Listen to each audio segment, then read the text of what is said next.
Hello. Hello, good afternoon, नमस्कार। कैसे हैं आप? मैं हूं करण चौधरी और आज मेरे साथ आप पढ़ रहे हैं पॉलिटी। आप सभी को नमस्कार।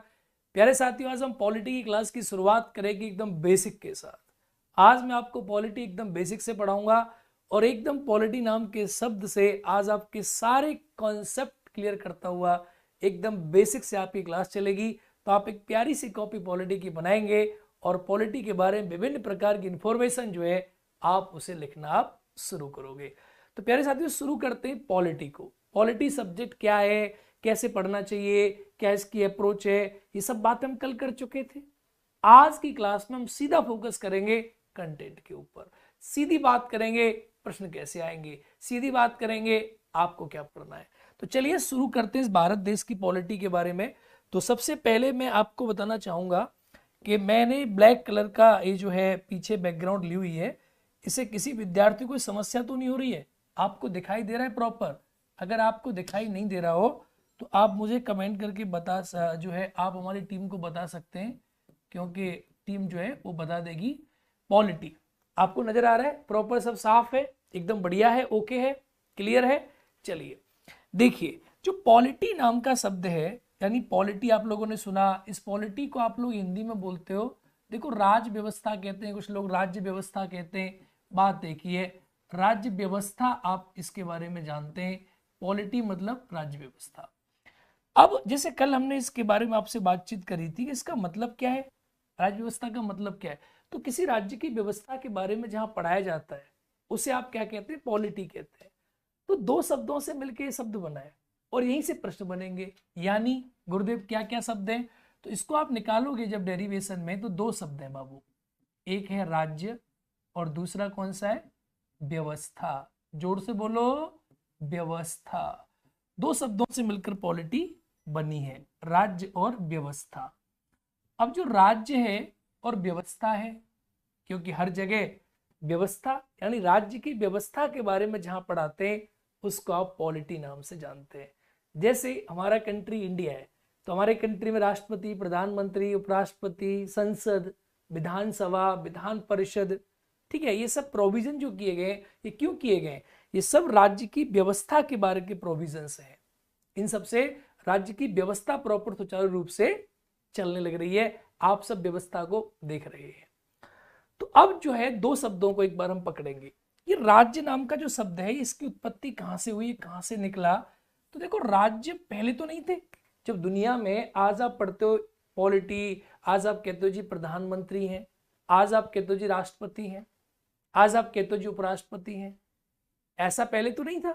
जब आप इस दुनिया में पैदा हुए थे तो आपको इस बात की जानकारी है कि कोई राज्य नाम का संस्था था? आप ही जानकारी है कि कोई उत्तर प्रदेश था, कोई बिहार था, कोई एमपी था, कोई इंडिया था, कोई पाकिस्तान था? कुछ था क्या? नहीं ना, कुछ नहीं था। तो शुरुआत कहां से हुई सर?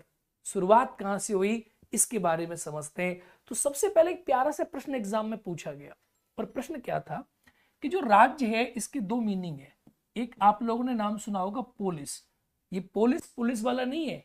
ये पोलिस जो थे राज्य को, जो ग्रीक राज्य थे ना, ग्रीक, देखो दो बहुत फेमस चीजें रही, ग्रीक राज्य। तो ग्रीक राज्य में आप इसे पोलिस कहते थे। ये आगे चल के इस प्रकार के प्रश्न आज भी आप जब स्टडी करते हो तो ऐसा है कि आप सिर्फ बीपीएससी का ट्रेंड नहीं देखते, आपको आरपीएससी का, यूपीपीसीएस का, विभिन्न प्रकार की प्रतियोगी परीक्षाओं का ट्रेंड देखना होता है और उन्हीं से प्रश्न कहीं ना कहीं बीपीएससी वगैरह में भी बन जाते हैं। तो पोलिस जो था, ये कहते थे छोटे छोटे ग्रीक राज्यों को, ग्रीक राज्य, छोटे छोटे ग्रीक राज्यों को पोलिस नाम दिया गया था। एक प्रश्न यहां से आपके एग्जाम में बन जाता है कि छोटे छोटे ग्रीक राज्यों को आप लोग क्या नाम देते थे बाबू? पोलिस नाम देते थे। अब आपको लिखना कैसे है? तो आप क्या करेंगे, बिल्कुल मेरी तरह कॉपी बनाएंगे जैसे मैं बना रहा हूं। बिल्कुल जहां लिखाने की बारी आएगी मैं आपको प्रॉपर लिखाऊंगा। जैसे मैंने लिखा राज्य व्यवस्था, तो राज्य इधर, व्यवस्था इधर, मेरे साथ साथ लिखोगे, इसी माइंड मैप के अकॉर्डिंग लिखोगे।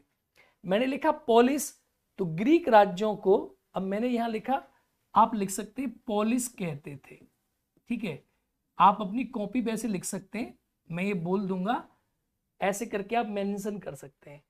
अब एक और क्वेश्चन बनता है आजकल के एग्जाम में कि पोलिस ग्रीक राज्यों को कहते थे, लेकिन एक प्रश्न बनता है आपको बता दूं, रेस पब्लिका, रेस पब्लिका एक प्रश्न बनता है, ये बहुत ही प्यारा प्रश्न कई बार एग्जाम में पूछा गया है। रेस पब्लिका कौन से राज्यों को कहते थे? रेस पब्लिका, तो ये तो ग्रीक हो गया। दो राज्य बड़े फेमस थे, एक तो रोमन के राज्य और एक ग्रीक के राज्य। तो रोमन राज्यों को मेरे प्यारे विद्यार्थियों, मित्रों, दोस्तों, रोमन राज्यों को कहते थे, क्या कहते थे हम? Res Republica.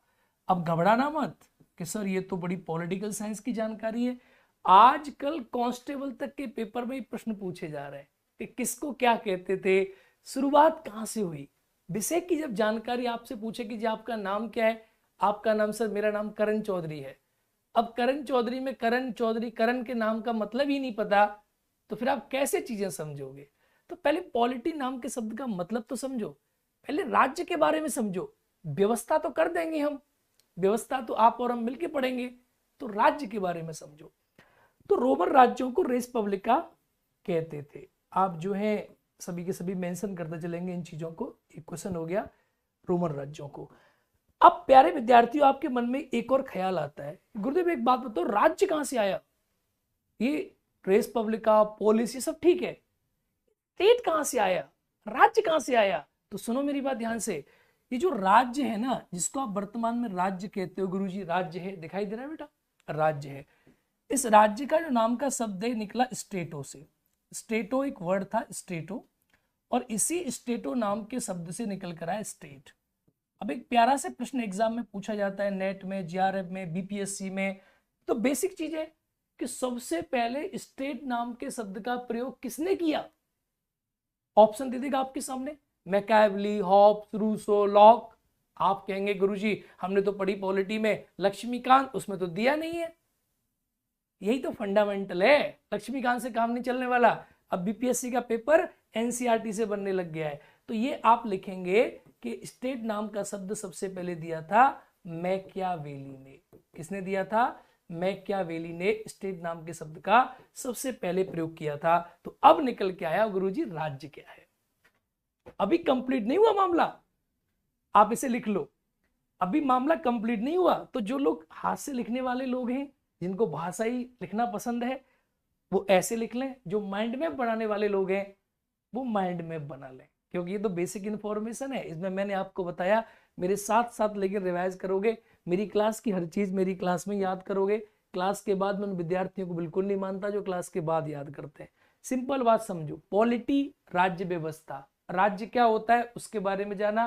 पोलिस राज्य ग्रीक राज्य थे, रेस पब्लिका रोमन राज्य थे, स्टेट नाम के शब्द का प्रयोग सबसे पहले मैकियावेली ने किया। बात समझ में आई? अब एक बड़ी बेसिक सी बात, सर ये तो आपने बता दिया, आप लोगों की सर स्पीड की कोई दिक्कत तो नहीं है? वैसे मैं बिहार में बड़े लंबे समय से पढ़ा रहा हूँ और पॉलिटी तो मेरी सब्जेक्ट, दिल की सब्जेक्ट है, कोई समस्या आपको होगी नहीं। फिर भी अगर किसी प्रकार की समस्या आप बाबू महसूस कर रहे हैं तो सीधा दिल खोल के बोलो, ठीक है? अब सुनिए ना, आगे बढ़िए ना जी। तो राज्य नाम का जो शब्द है, इसके बारे में समझते, राज्य नाम का शब्द क्या कहता है, क्या इसके प्रोविजंस हैं। देखो भैया, तो ये आपने लिख लिया, स्टेट नाम के शब्द का प्रयोग सबसे पहले किसने किया था? मैकियावेली ने किया था। अब आता है, अब भूलना नहीं है कुछ भी, सब याद रहना चाहिए जो मैं पीछे की चीजें बता रहा हूं, कि सर राज्य कहते किसे? आपसे कोई पूछे सर राज्य क्या है, स्टेट क्या है, आप अभी स्टेट के बारे में बात चली, व्यवस्था के बारे में कोई बात नहीं चल रही। सर स्टेट है क्या? आप कैसे कहोगे कि सर ये राज्य है? अमेरिका राज्य है कि नहीं है? इंडिया है कि नहीं है? पाकिस्तान है कि नहीं है? अब आपसे कोई पूछे अफगानिस्तान राज्य है कि नहीं है मेंस में, आप कहें सर अफगानिस्तान। आपसे कोई पूछे कि ये बताओ भैया, अभी देखो कितना विवाद चल रहा है, आप देख रहे हैं कि ताइवान को लेकर है कि नहीं है, या और छोटे छोटे जो कंट्री है जहां पर चाइना अपना इंक्रोचमेंट कर रहा है, राज्य है कि नहीं है? तो राज्य की भी परिभाषा भी तो होगी। ऐसे तो मैं भी कह दूं मैं भी राज्य हूं, अहम ब्रह्मास्मि, हम ही ब्रह्मा है, तो कोई राज्य की परिभाषा होगी। तो राज्य की परिभाषा से प्रश्न कई बार एग्जाम में पूछ लिया गया कि राज्य के निम्नलिखित में से कितने तत्व होते हैं। तो देखो, राज्य की परिभाषा में आप इस बात को जानेंगे। देखो पॉलिटी बड़ा लॉजिकल सब्जेक्ट है, इसमें हर चीज के पीछे कारण होता है। तो ये कहा गया कि राज्य की परिभाषा होगी नंबर 1 जनसंख्या। अब मैं बाइलिंगुअल लिखूंगा, सो आप लोग बाइलिंगुअल चीजों को नोट करेंगे। नंबर 1 है पॉपुलेशन, जनसंख्या। थोड़े स्पीड में कम रखूंगा अपनी, क्योंकि आपके साथ पहली बार जो है हमारी बातचीत हो रही है। नंबर 2 है भूभाग। भूभाग को आप नाम क्या बोलोगे? टेरिटोरी। क्या बोलोगे? टेरिटोरी। नंबर 3 है, अब आप बोलोगे सर नंबर 3 क्या है? तो नंबर 3 है आपकी सरकार। क्या है मेरी सरकार?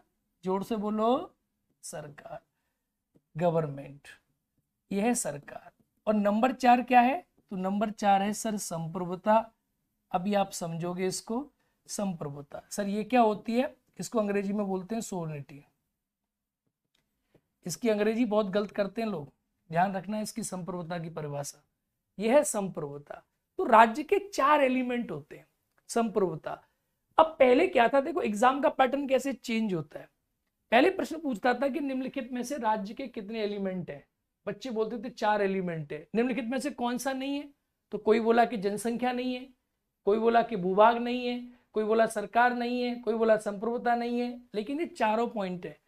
वर्तमान समय में क्या हुआ कि वर्तमान समय में जो प्रश्न बन रहे हैं आरपीएससी में, बीपीएससी में, तो अब वर्तमान समय में क्या हो रहा है कि मॉडर्न चेंजेस हो रहे हैं। और मॉडर्न चेंजेस में प्रश्न एक लेवल आगे जा रहा है। देखो लेवल क्या होता है, अगर मैं आपसे प्रश्न पूछूं इतिहास में कि ये बताओ जी रजिया सुल्ताना किसकी बेटी थी, अब फिर मैं और आगे बढ़ जाऊं कि रजिया सुल्ताना कौन से दिन कहां गई थी, क्या हुआ था, तो एग्जामिनर भी क्या करता है, लेवल को बढ़ाता चला जाता है। और लेवल क्या है कि परत दर परत खुलता है। जैसे फॉर एग्जाम्पल अब आप देखो कैसे खुलेगा। एक रिसेंटली एग्जाम में प्रश्न पूछा गया कि निम्नलिखित में से राज्य के भौतिक तत्व कौन से हैं या भौतिक आधार कौन से हैं। तो जनसंख्या और मैं भूभाग की बात करूं तो दीज आर, ये कैसे ही भौतिक आधार हैं। यानी कोई आपसे पूछे कि राज्य के फिजिकल एलिमेंट कितने हैं, तो ये राज्य के फिजिकल एलिमेंट हैं। और सर यही प्रश्न एग्जाम में पूछा गया कि which of the following are physical element of state. एकदम सब गौड़ा गए, ये तो कहीं पढ़ा ही नहीं, लक्ष्मीकांत में लिखा ही नहीं, डीडी बसु में लिखा ही नहीं, परीक्षा वाणी में लिखा ही नहीं। भैया एनसीईआरटी में सब लिखा है। तो आप बेसिक से चीजों को पकड़ कर चलो। हमारी क्लास में एनसीईआरटी भी रहेगी, लक्ष्मीकांत भी रहेगी, डीडी बसु भी रहेगी, सुभाष कश्यप भी रहेगी, रुचि त्यागी भी रहेगी, बीएल फाड़िया भी रहेगी, एमपी जैन भी रहेगी, सब रहेंगी, कोई जाएगी नहीं, सब रहेंगी किताबें। लेकिन आपकी सुविधा अनुसार फंडामेंटल के अकॉर्डिंग चलेंगे। आगे समझो। अब सरकार और संप्रभुता ये कौन से तत्व है राज्य के, ये प्रश्न भी एग्जाम में आगे आ सकता है, क्योंकि एग्जामिनर हमेशा, तो ये राज्य के आध्यात्मिक तत्व हैं। अब मैं आपसे बोलूंगा गुरुजी ये आध्यात्मिक का मतलब क्या है? आध्यात्मिक आधार है, आध्यात्मिक तत्व है, इसको आप बोलते हो स्पिरिचुअल, स्पिरिचुअल, स्पिरिचुअल एलिमेंट। बोलो हाँ या ना, जोर से बोलो हाँ गुरुजी, हाँ गुरुजी। याद रहना जी सब कुछ। ये राज्य के क्या है? स्पिरिचुअल एलिमेंट है। तुम पढ़े हो चाहे जहां ही जहां, अब करण चौधरी के साथ पॉलिटी पढ़ रहे हो ना, तो एकदम कॉपी ऐसे बोलेगी कि देखने वाला सोचेगा कहां से बनाई है भैया, एकदम बोल रही है। तो ये आध्यात्मिक आधार और भौतिक आधार। देखो ये भौतिक क्यों है, इनको आप देख सकते हो कैसे। जनसंख्या, राजू, पिंटू, चिंटू, सब आपको दिखाई दे रहे हैं, सब आपको दिखाई दे रहे हैं, ये सब भौतिक आधार हैं, सब आपको दिखाई दे रहे हैं। लेकिन भूभाग आप देख रहे हो, जमीन, ये जमीन, वो जमीन, सब आपको दिखाई दे रहा है।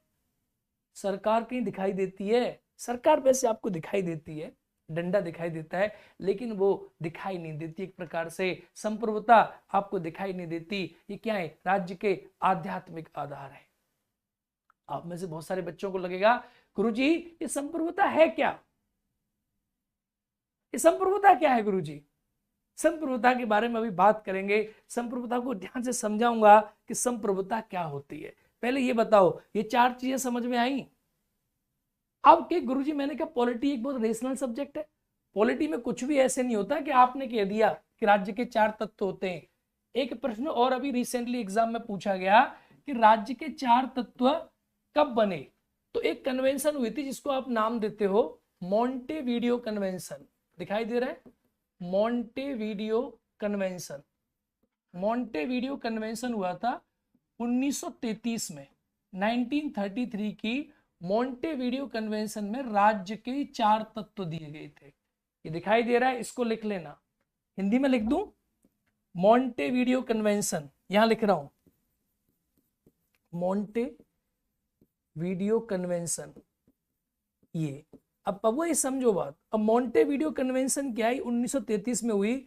इस कन्वेंशन में बताया गया कि राज्य के 4 तत्व होते हैं। ऐसे थोड़ी ना अपने मन से आप कह दोगे कि राज्य के 4 तत्व होते हैं।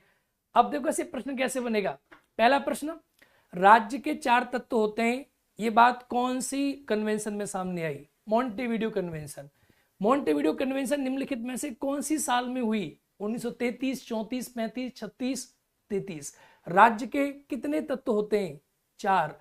निम्नलिखित दिए गए राज्य के 4 तत्वों में से भौतिक आधारों की कौन से तत्व हैं? ए, बी, सी, डी, या ए और बी दोनों, या बी, सी, डी दोनों? तो आप आंसर क्या देंगे? ए और बी दोनों।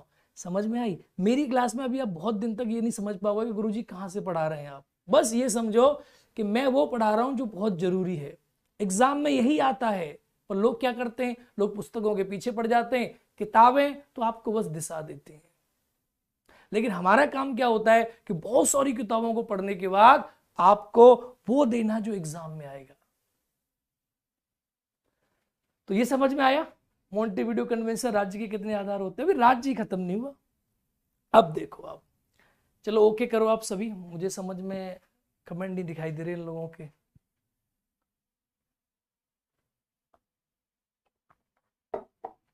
लिख लिया? अब तो ये वाली कहानी हो रही है, जरा तस्वीर से तो निकल कर सामने आ। कोई आ ही नहीं रहा है, कमेंट आ ही नहीं रहा है। मैं सोच रहा हूं निकल कर सामने आ, लेकिन फिर भी मुझे उम्मीद है कि आप एकदम बेहतरीन तरीके से समझ रहे होंगे। अब देखो, इस आधार के आधार पे आप बता सकते हैं कि भारत एक राज्य है। आप सभी को पता है कि भारत राज्य है। भारत का जो क्षेत्रफल है 32,87,263 वर्ग स्क्वायर मीटर, आपको अच्छे से पता है। 138 करोड़ की भारत में पॉपुलेशन रहती है और भारत देश संप्रभु राष्ट्र है। अब संप्रभु क्या होती है, फिर हम व्यवस्था पे चलेंगे। बेटा देखो, ये समझ में आ गया। अभी मैंने ना आपको क्या समझाया, अभी सिर्फ हम राज्य के बारे में बात कर रहे हैं, व्यवस्था को हमने अलग फेंक दिया है। व्यवस्था को मैंने छेड़ा नहीं है, अभी मैं राज्य के बारे में बात कर रहा हूं। संप्रभुता का मैं थोड़ा बेसिक मीनिंग आपको समझा दूं, जिससे कि आपको समझ में आ जाए। बाकी हम आगे संप्रभुता को पढ़ेंगे, क्योंकि भारत की प्रस्तावना में हम पढ़ेंगे संप्रभुता को। देखो, संप्रभुता शब्द का मतलब समझो, स्वयं का प्रभु। संप्रभुता का अर्थ क्या होता है? स्वयं का प्रभु। अब मैं आपसे कहूं स्वयं का प्रभु मतलब स्वयं का भगवान। अब भाई आप अपने पर भगवान हो, आप कहते हो सर मेरा जो मन करता है मैं वही करता हूं, हमें फर्क नहीं पड़ता, हमें कोई सर मतलब नहीं है, हम अपनी मस्ती में रहते हैं सर, तो आप स्वयं के प्रभु हो, संप्रभु हो। इसी प्रकार से देश भी संप्रभु होते हैं। इंडिया जब 1947 से आजादी से पहले हमारे देश में क्या था? अंग्रेज कहते थे ये कर दो, हो गया। अंग्रेजों ने कहा ये कर दो, हो गया।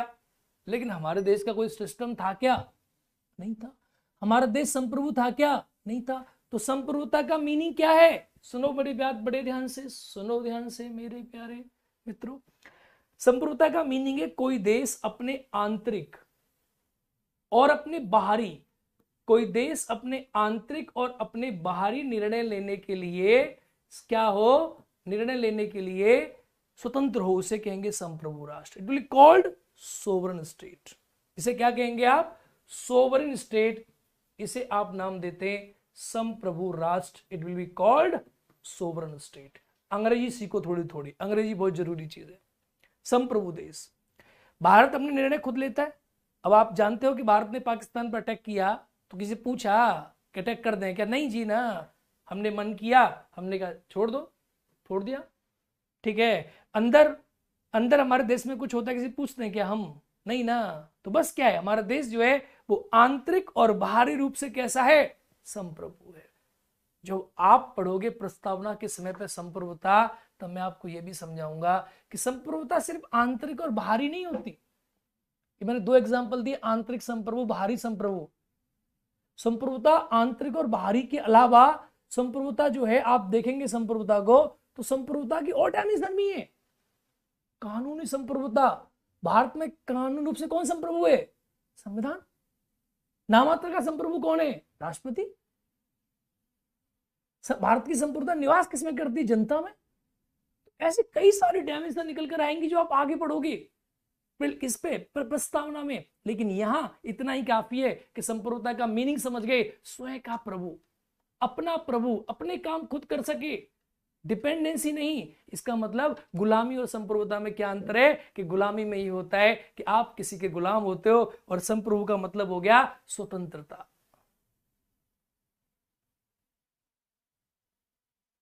Clear, clear. तो अब हमने राज्य के बारे में बात करी, अब हम व्यवस्था के बारे में बात करते हैं। व्यवस्था क्या चीज है, व्यवस्था किसे कहते हैं, सिस्टम क्या है। आप सुनो, दो शब्द पकड़े थे। देखो मैं पूरी पॉलिटी को दो ही शब्दों से पढ़ा दूंगा, पूरी पॉलिटी आपकी दो शब्दों से खत्म करा दूंगा मैं पूरा। आप ये मानोगे भाई साहब आर्टिकल्स में तो आपका धुआं मचा दूंगा, आपको अच्छे से पता है। आप देखोगे तो आर्टिकल तो मैं, चाहे आर्टिकल में आप जब पढ़ोगे तो आर्टिकल 1 से लेकर 4, 5 से 11, 12 से 35, 36 से 51, 52 में सारे के सारे पार्ट सारा, वो तो मैं आपको 200 आर्टिकल कंठस्थ याद करा के छोड़ूंगा, और को तो 300 कंठस्थ आपको याद होंगे। लेकिन वो रिलेट इसी के साथ होगा। जिस बच्चे ने पहली क्लास मिस कर दी, जिस बच्चे को राज्य का व्यवस्था का मतलब नहीं पता, वो बच्चा कभी भी समझ नहीं सकता कि भैया पॉलिटी क्या सब्जेक्ट है। अब हमने कहा व्यवस्था, अब व्यवस्था को पकड़ लेते हैं। अच्छा एक बात बताओ, मैं व्यवस्था को नियम कह सकता हूं क्या, बोलो हाँ या ना। भाई व्यवस्था के लिए रूल्स की आवश्यकता पड़ती है कि नहीं पड़ती, अरे बोलो हाँ, कह दो ना जी हाँ। हाँ भाई, व्यवस्था के बिना नियमों के चलती है ना। तो देश को चलाने के लिए, देश को चलाने के लिए कुछ मौलिक नियमों की आवश्यकता पड़ती है। किसी भी व्यवस्था को चलाने के लिए आप क्लास में बैठे मुझे देख रहे हैं, तो यह व्यवस्था एक सेटअप है। मैं पढ़ा रहा हूं, आप पढ़ रहे हैं, 3 बजे आ गए, 3:10 पे क्लास स्टार्ट हो गई, क्लास चल रही है, एक सिस्टम है, एक व्यवस्था है। एक व्यवस्था के माध्यम से आप और हम जो है ये संचालित हो रहे। तो प्यारे विद्यार्थियों, प्यारे मित्रों, किसी भी देश को चलाने के लिए कुछ मौलिक नियमों की आवश्यकता होती है, कुछ आधारभूत नियमों की आवश्यकता होती है। उन्हें आप क्या कहते हैं, बोलो संविधान कहते हैं। नियम, तो मैंने क्या कहा, सुनो ध्यान से, मैंने क्या कहा कि किसी भी देश को चलाने के लिए, लिखो देखो लिखो, व्यवस्था, किसी भी देश, कोई भी देश है, किसी भी देश को, किसी भी व्यवस्था को, किसी भी देश को चलाने के लिए कुछ मौलिक नियमों की आवश्यकता होती है। मैं अंग्रेजी में भी बोलूंगा, so you can write in bilingual. कुछ मौलिक नियमों की आवश्यकता होती है, नियमों की आवश्यकता। अब समझना मेरी बात, आवश्यकता होती है भाई, बिना इनके तो कुछ चलेगा नहीं। There are certain fundamental laws required to run the system of the country. और इन्हीं मौलिक नियमों को क्या कहते हैं, बोलो जोर से, संविधान कहते हैं। इन्हें क्या कहते हैं, इन्हीं को कॉन्स्टिट्यूशन कहते हैं। कॉन्स्टिट्यूशन की स्पेलिंग बहुत सारे बच्चे गलत लिखते हैं, कॉन्स्टिपेशन मत लिख देना, कॉन्स्टिट्यूशन लिखना, कॉन्स्टिट्यूशन संविधान, ठीक है। किसी भी देश के कुछ मौलिक नियमों की आवश्यकता होती है, और उन मौलिक नियमों को किसी भी देश को चलाने के लिए, शब्द जोड़ कर लेना, चलाने के लिए, ठीक है, चलाने के लिए कुछ मौलिक नियमों की आवश्यकता होती है, और उन मौलिक नियमों को संविधान कहते हैं। संविधान, तो अंग्रेजी में बोलूं तो क्या मतलब है कि constitution is a set of rules which required to run a system. संविधान नियमों का वो संग्रह है जो किसी संस्था को चलाने के लिए, किसी देश को चलाने के लिए आवश्यक होता है। आप जब किसी अंग्रेजी मीडियम के दिल्ली के बच्चे से मिलोगे ना, वो ऊपर वाले जो बच्चे होते हैं दिल्ली के एकदम हाई फाई वाले, वो कहेंगे पता आपसे, your body constitution is not good. ये क्या कह रहे हैं, उसे पहली बार किसी ने कहा कि आपकी बॉडी का संविधान बड़ा खराब है, मतलब इंग्लिश में कहा your body constitution is not good. मुझे लगा यार मेरी बॉडी कॉन्स्टिट्यूशन कैसे होगी, हमें लगा सोचा क्या हमारी बॉडी में संविधान कैसे घुस गया। वो बोले, फिर बताया उन्होंने कि संविधान का मतलब है ढांचा, कॉन्स्टिट्यूशन का मतलब है ढांचा। तो किसी भी देश को चलाने के नियमों का ढांचा, उसी को आप संविधान कहते हैं, उसी को आप कॉन्स्टिट्यूशन नाम से जानते हैं। That is called constitution, that is called संविधान। तो देखो मेरी क्लास में एक बात याद रखना, हम चले थे व्यवस्था से, वैसा भी काम कर रहा है। चलिए, हम चले थे व्यवस्था से, हम चले थे व्यवस्था से और राज्य व्यवस्था। अब व्यवस्था मैंने पकड़ा तो पहले मैंने राज्य को ओपन कर दिया, अब मैंने व्यवस्था को ओपन कर दिया, और व्यवस्था से अब संविधान शब्द आ गया आपके सामने। तो जो लिखने वाले विद्यार्थी हैं, क्योंकि मैं आपके सामने नहीं हूं, आप और मेरे बीच में 1999 किलोमीटर है पटना, शायद इतनी दूरी है। तो आप मेरे भावों को समझ के अपनी कॉपी पर लिखते चले जाए।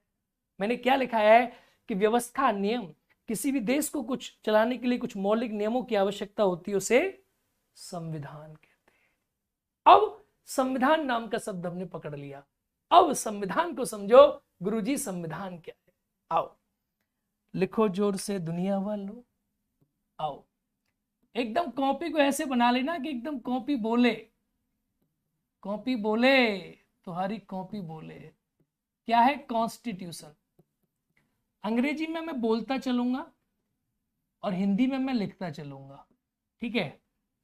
ओके, अंग्रेजी वाले जो विद्यार्थी अगर हैं, नहीं तो सब अंग्रेजी सीखो, अंग्रेजी बहुत जरूरी चीज है, सब सीखो। और मैं अंग्रेजी का बाइलिंगुअल टीचर हूं प्रॉपर, तो मेरा फायदा उठाओ, प्रॉपर चीजों को सीखो, हिंदी में लिखो, अंग्रेजी में सुनो, बढ़िया है ना, काम आएगा, बहुत जरूरी चीज है, बाद में समझोगे। तो संविधान, कॉन्स्टिट्यूशन, कॉन्स्टिट्यूशन के बारे में आप पढ़ोगे तो सबसे पहले एक शब्द आता है, कॉन्स्टिट्यूशन शब्द निकला कहां से है? तो एक लैटिन शब्द है, इसका नाम है कॉन्स्टिट्यू। एक लैटिन शब्द है जिसका नाम है कॉन्स्टिट्यू। देखो मैं लिख रहा हूं यहां पर कॉन्स्टिट्यूटो, एक शब्द है। इस नाम के शब्द से, लैटिन नाम के शब्द से संविधान नाम का शब्द निकला है। प्यारे विद्यार्थियों, मैं पॉलिटी को राष्ट्रपति से, उपराष्ट्रपति से, इससे नहीं पढ़ाता, मैं एकदम बेसिक से पढ़ाऊंगा। ये सब पढ़ेंगे, एकदम शुरू से चलेंगे हम। मुझे बिल्कुल पसंद नहीं है कि मैं राष्ट्रपति पढ़ाऊं, उपराष्ट्रपति पढ़ाऊं, फिर मौलिक अधिकार पढ़ाऊं। एक तरफ से चलेंगे। इस कॉपी को आप पॉलिटी नाम के शब्द से शुरू करेंगे और इसी कॉपी का जो अंत हो रहा होगा वो पॉलिटी नाम के शब्द पे ही हो रहा होगा। मैं आपको यहां से ले जाऊंगा और घुमा के आपको यहीं ले आके कह दूंगा राधे राधे। मेरी बात समझ गए? तो बड़े फंडामेंटल से पढ़ो, ऐसे नहीं बीच में राष्ट्रपति पढ़ दिया, उपराष्ट्रपति पढ़ दिया। आसान टॉपिक पहले नहीं, पहले बेसिक समझो और फिर एक तरफ से आर्टिकल 1 से पढ़ेंगे, 2 3 4 5 6, भाग 1 2 3 4 5 6 7 8 9 10 11 12, प्रॉपर तरीका से, सिस्टम के तरीका से, ठीक है? ऐसे समझो। तो लैटिन शब्द से निकला कॉन्स्टिट्यूशन जो है, ये लैटिन शब्द से निकला। तो ये लैटिन वर्ड है, इसको एक बार आप समझेंगे, इसको आप जानेंगे।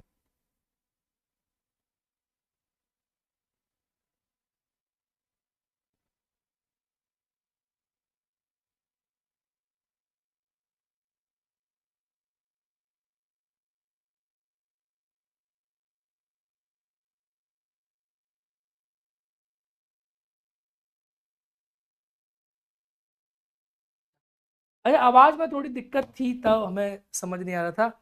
चलो कोई बात नहीं है, भावनाओं को समझ रहे हो ना? अरे भावनाओं को समझो, यहाँ जो लिखा है वो समझ में आ गया ना?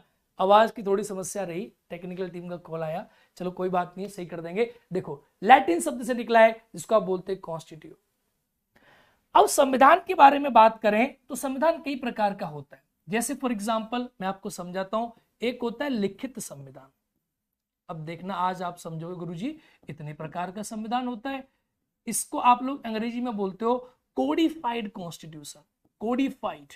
देखो आजकल मॉडर्न शब्द है ना, पहले रिटन बोलते थे, आजकल कोडिफाइड कहते हैं, कोडिफाइड, अनकोडिफाइड। तो आजकल रिटन नहीं है, आजकल कोडिफाइड और अनकोडिफाइड है। अब देखो यहां दूसरा लिखित संविधान और यहां है अलिखित संविधान। पहली बात तो ये पता है आप लोगों को संविधान की परिभाषा क्या है, मैं लिखा चुका। किसी भी देश को चलाने के लिए मौलिक नियमों की आवश्यकता पड़ती है, उसे क्या कहते हैं?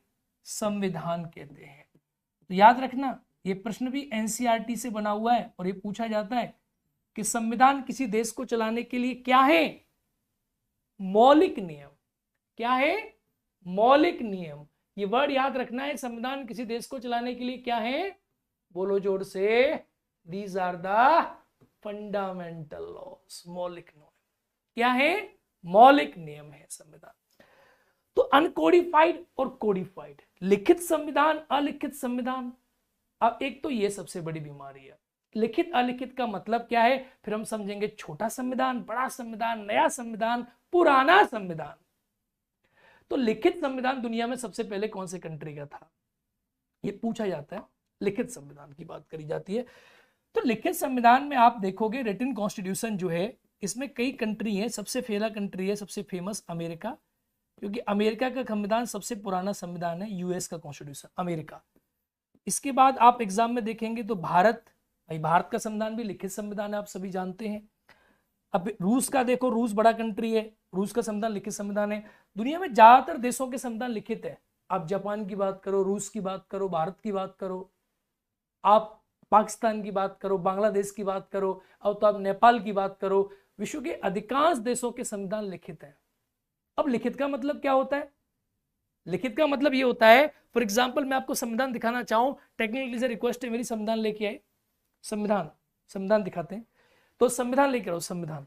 तो संविधान जो होता है बेसिकली आप देखेंगे तो लिखित का मतलब क्या है, उस देश की संविधान सभा बनी और संविधान सभा ने बना के उस संविधान का निर्माण किया। जैसे हमारे देश का संविधान 2 वर्ष 11 महीना और 18 दिन में हमारे देश का ये संविधान बना, इसको संविधान कहते हैं। ये है बेटा संविधान, ये है कॉन्स्टिट्यूशन, ये बेयर एक्ट है, इसी को कहते हैं आप लोग संविधान, ये है कॉन्स्टिट्यूशन।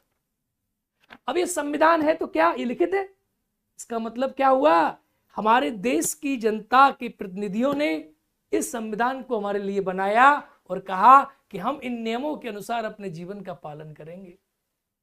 तो कैसा संविधान हो गया, लिखित संविधान हो गया, लिखित लिखित संविधान, इसे कहते हैं रिटन कॉन्स्टिट्यूशन। तो कोई आपसे पूछे लिखित संविधान का मतलब क्या है, तो लिखित संविधान का अर्थ है कि जिस देश की जनता के प्रतिनिधियों ने वहां के संविधान का निर्माण किया, वो लिखित कॉन्स्टिट्यूशन है। जैसे अमेरिका का, इंडिया का, रूस का, जापान का। अब आता है अलिखित संविधान, ये बहुत इंपॉर्टेंट चीज है अलिखित, क्योंकि विद्यार्थी बड़े कंफ्यूज होते हैं। देखो ये सब मेंस में भी काम आता है, इंटरव्यू में भी काम आता है।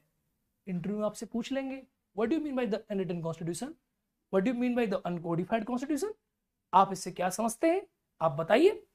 शॉर्ट आंसर पूछ लेंगे मेंस में तो आप घबरा जाओगे। देखो अलिखित संविधान जो है, सबसे पहला कंट्री ब्रिटेन है, क्योंकि तुम्हें सबको एक ही कंट्री याद है, ब्रिटेन, और ब्रिटेन का संविधान अलिखित है, अलिखित है। अब सुनते जाओ, कनाडा का संविधान भी अलिखित है। अरे गुरुजी ये कहां से निकल आया, सऊदी अरब का संविधान भी अलिखित है। अब हम बेसिक से समझ रहे हैं, आज ये सब कल मैंने चीजें बताई थी आपको, लेकिन अब क्लास के रिदम में है तो आप चीजों को समझेंगे। न्यूजीलैंड का संविधान भी अलिखित है, लिखो, लिखते जाओ सब चीजों को, क्योंकि आज क्लास हो रही है प्रॉपर। सऊदी अरब का संविधान भी हो गया, न्यूजीलैंड का संविधान भी हो गया, कनाडा का संविधान भी हो गया, ये सारे कैसे अलिखित है। इवन एक कंट्री आपने सुना होगा इजराइल, इजराइल का जो कॉन्स्टिट्यूशन है वो भी भाई साहब पार्शियली इनरिटन है, ये भी अलिखित कॉन्स्टिट्यूशन है। ये सब कैसे अलिखित है, आप लिखो अनकोडिफाइड कॉन्स्टिट्यूशन, ब्रिटेन, सऊदी अरब, कनाडा, न्यूजीलैंड और इजराइल। आप मुझसे पूछोगे गुरुदेव एक बात बताओ, ये कैसे बने, ये संविधान कैसे बने, ये अलिखित कैसे बने, अलिखित का मतलब कहां से निकल कर आया, ये कॉन्स्टिट्यूशन अलिखित बन कैसे गए। तो देखो अलिखित का मतलब ऐसे लिखा हुआ नहीं है, संविधान है, इसके नियम भी है, लिखे हुए भी हैं, लेकिन ये किसी देश की जनता ने एक बार बैठ के नहीं लिखे। जैसे हमारा संविधान 2 वर्ष 11 महीना 18 दिन में संविधान सभा ने बैठ के लिखा, इनको किसी देश की जनता ने एक बार में बैठ के नहीं लिखा। इनका जो निर्माण हुआ है वो प्रथाओं, ट्रेडिशंस के आधार पे हुआ है। अब देखो राजा, सऊदी अरब में राजा है, अब राजा ने कहा वही नियम बन गया, अब राजा के बच्चों ने वही नियम बना दिया, उसके बच्चों ने वही नियम बना दिया, और उसके बच्चों ने वही नियम बना दिया। कनाडा है, सर्दी पड़ती है, नियम है सर्दी में बाहर निकलोगे ठुकुर जाओगे, अंदर रहना है, तो भैया वही नियम बन गया। न्यूजीलैंड है, अब आप देखो वहां पर भी यही चीज है। इजराइल है, तो यह प्रथाओं के आधार पर नियम बने। मैं एक एग्जाम्पल देता हूं, आपका परिवार है, आपके परिवार में नियम है, कानून है, आप रहते हो, लेकिन वो कहीं लिखे हुए नहीं है आपके परिवार के नियम, परंतु आप उन नियमों का पालन करते हो, आप उन नियमों के अनुसार जीते हो। इसीलिए आप क्या कहते हो, आप कहते हो कि भैया हमारे घर में ये व्यवस्था नहीं हो पाएगी, हमारे घर में ये सिस्टम नहीं चल पाएगा, हमारे परिवार का कुछ अलग नियम है। इसीलिए, लेकिन नियम लिखे हुए नहीं है, तो आपके परिवार को चलाने के लिए भी मौलिक नियमों की आवश्यकता पड़ती है।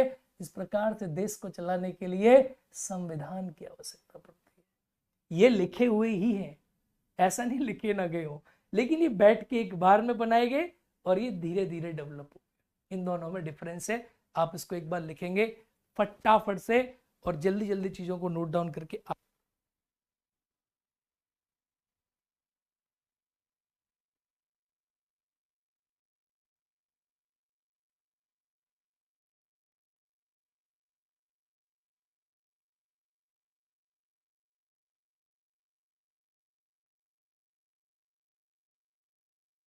चलिए आगे बढ़े।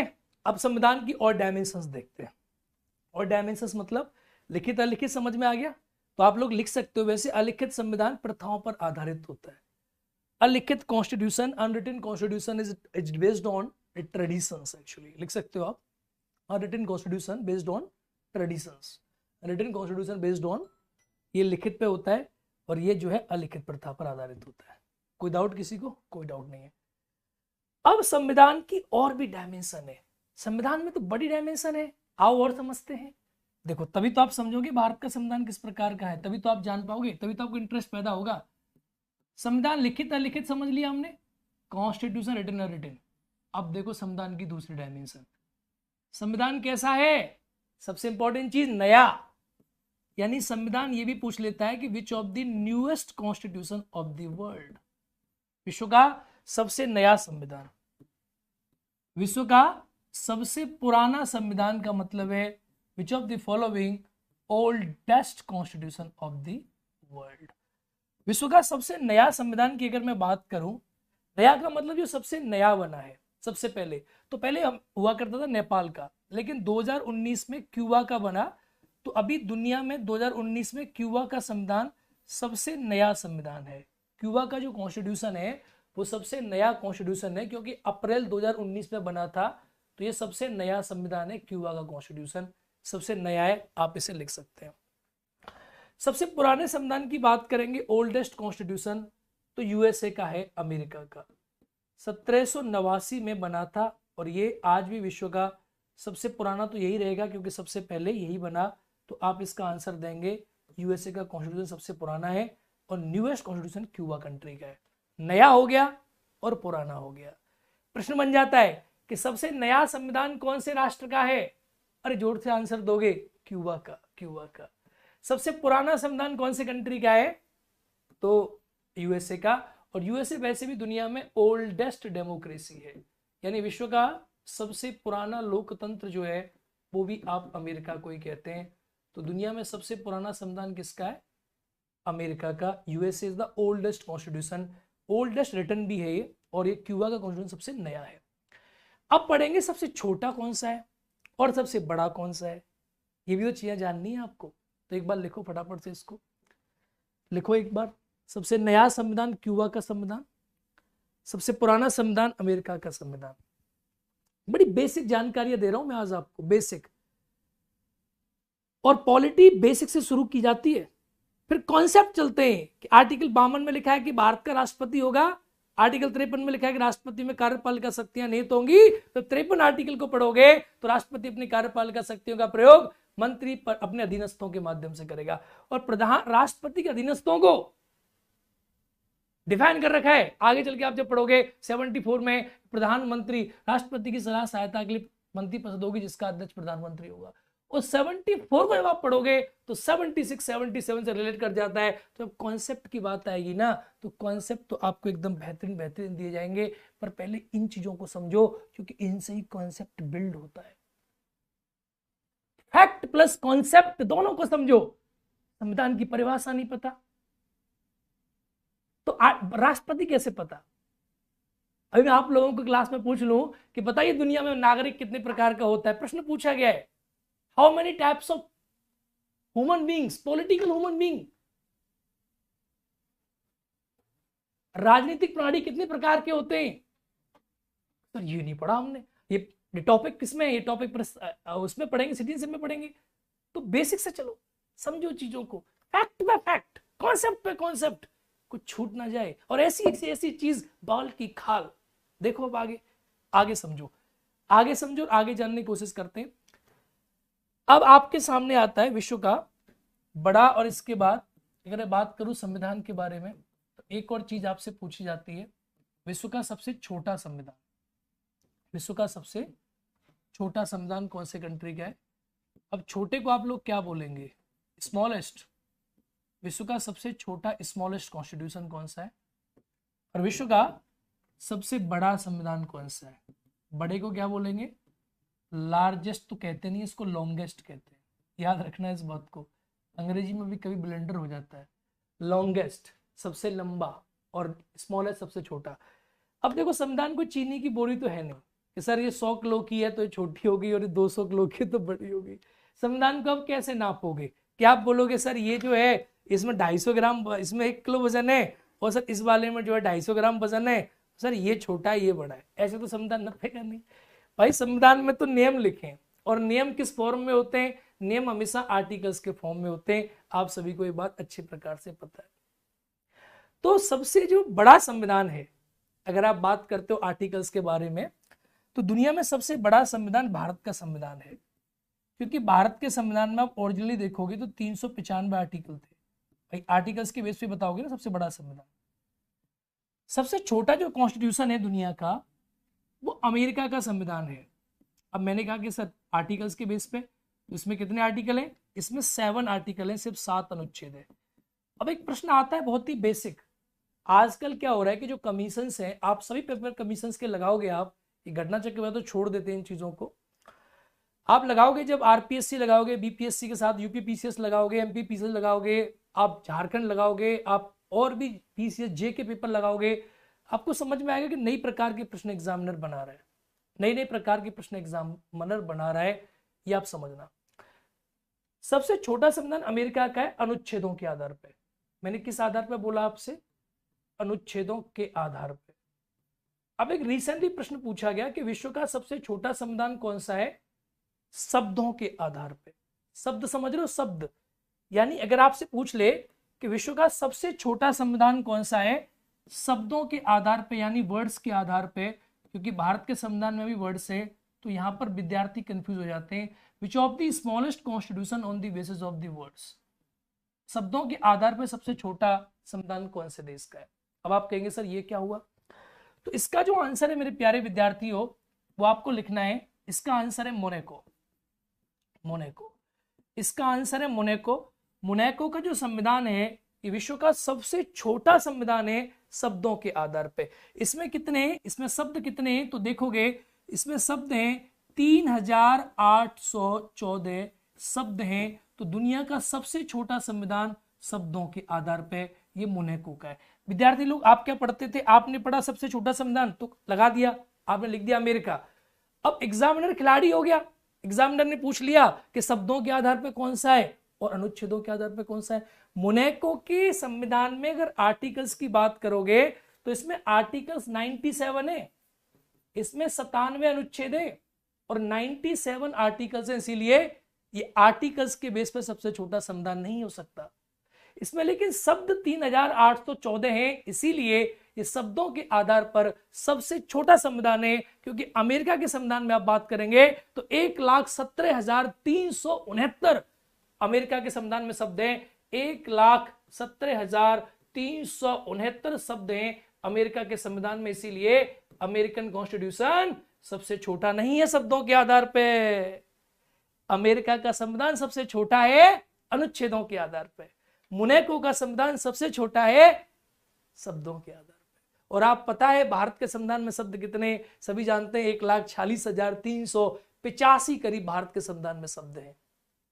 तो भारत का तो शब्दों के आधार पर भी सबसे बड़ा, अनुच्छेदों के आधार पर सबसे बड़ा, भारत सबसे बड़ा है, इसमें कोई दो राय नहीं है। ये आपको कंठस्थ और याद रखना होगा। अब घबरा गए होंगे बहुत सारे विद्यार्थी, गुरुजी क्या क्या लिख दिया, कुछ समझ नहीं आया। बेटा सुनो मेरी बात ध्यान से, प्रश्न कैसे बनेगा ध्यान से सुनो। प्रश्न बनेगा कि विश्व का सबसे छोटा संविधान अगर आपसे पूछ ले तो उत्तर लगाएंगे अमेरिका, बिना सोचे समझे एकदम बुद्धिबंद आंसर अमेरिका। अगर वो पूछ ले कि विश्व का सबसे छोटा शब्दों के आधार पर संविधान तो तुरंत आंसर लगाओगे मोनाको। क्योंकि उस एग्जामिनर को ये पता है कि मैं क्या पूछना चाह रहा हूं। बोलो जी हाँ या ना, अरे बोलो हाँ। अगर वो पूछ ले कि सबसे छोटा संविधान अनुच्छेदों के आधार पे, तो उनको ये पता है एग्जामिनर साहब को कि आप क्या पूछना चाह रहे हैं। लेकिन अगर गोल मटोल पूछ ले सबसे छोटा संविधान, तो अमेरिका का लगा देना है। लेकिन अगर आप इन चीजों से रूबरू नहीं होंगे तो आप 100% स्कोर कैसे करोगे। और मेरा ये कर्तव्य है मेरी क्लास में कि आप 100% स्कोर करें। लक्ष्मीकांत तो आप खुद ही पढ़ लोगे।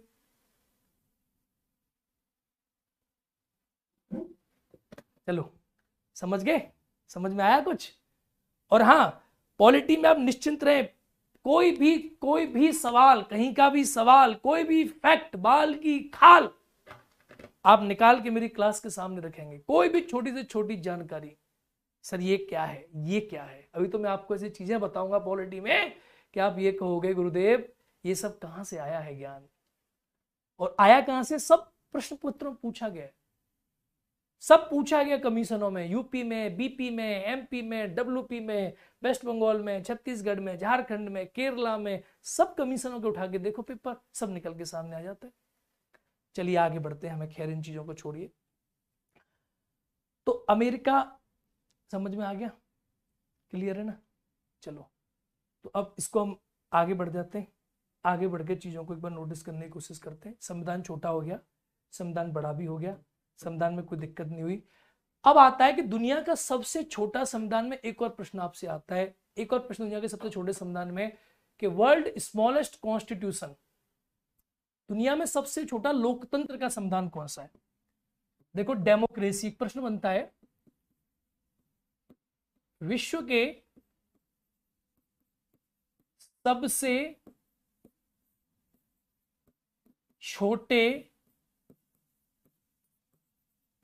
लोकतंत्र का संविधान, दुनिया में सबसे छोटे लोकतंत्र का संविधान कौन सा है। वर्ल्ड स्मॉलेस्ट कॉन्स्टिट्यूशन, मैं शॉर्ट में लिखूंगा ऑफ द डेमोक्रेसी। सबसे छोटा संविधान कौन सा है, world smallest constitution of the democracy, ये कौन सा है। तो that is country is called Nauru. क्या नाम है इसका, नौरी। नौरी इसका नाम है। आप पढ़ोगे तो आपको पता चलेगा कि नौरी का जो संविधान है विश्व का सबसे छोटा कॉन्स्टिट्यूशन है नौरी। नौरी का संविधान विश्व में सबसे छोटा संविधान है। नौरी एक देश है, इसका संविधान जो है एक लोकतंत्र है ये। तो लोकतंत्र के देश के बारे में देखोगे, अब आपके मन में विचार आएगा कि तो अमेरिका का भी है। ये क्या कहना चाह रहा है, विश्व के सबसे छोटे लोकतंत्र का संविधान। अब अंतर समझे यार। अमेरिका, तो अमेरिका का जो कॉन्स्टिट्यूशन है वो सबसे छोटा है, मैंने मान लिया अमेरिका भी लोकतंत्र है, लेकिन ये सबसे छोटा लोकतांत्रिक देश है। विश्व के सबसे छोटे लोकतांत्रिक देश, सबसे छोटा लोकतांत्रिक कंट्री वो नौरी है। नौरी जो है ये विश्व का सबसे छोटा लोकतंत्र है, सबसे छोटा लोकतंत्र विश्व का। भाई एक कंट्री के तौर पे देखोगे तो नौरी विश्व का smallest country, smallest democratic country है नौरी। बात समझ में आई या नहीं आई। ये क्या है, सबसे छोटा संविधान है। अब मुझे लगता है कि दो बातों से आप संतुष्ट हो गए होंगे। एक तो आपकी समझ में आ गया होगा सर राज्य क्या है, और एक आपकी समझ में आ गया सर व्यवस्था क्या है। व्यवस्था का मतलब संविधान। मैंने संविधान की सारी डायमेंशन कवर कर दी, छोटा बड़ा सब बता दिया आपको, और मैंने संविधान की आपको और डायमेंशन भी बता दी, कैसे संविधान का मतलब है, क्या संविधान है।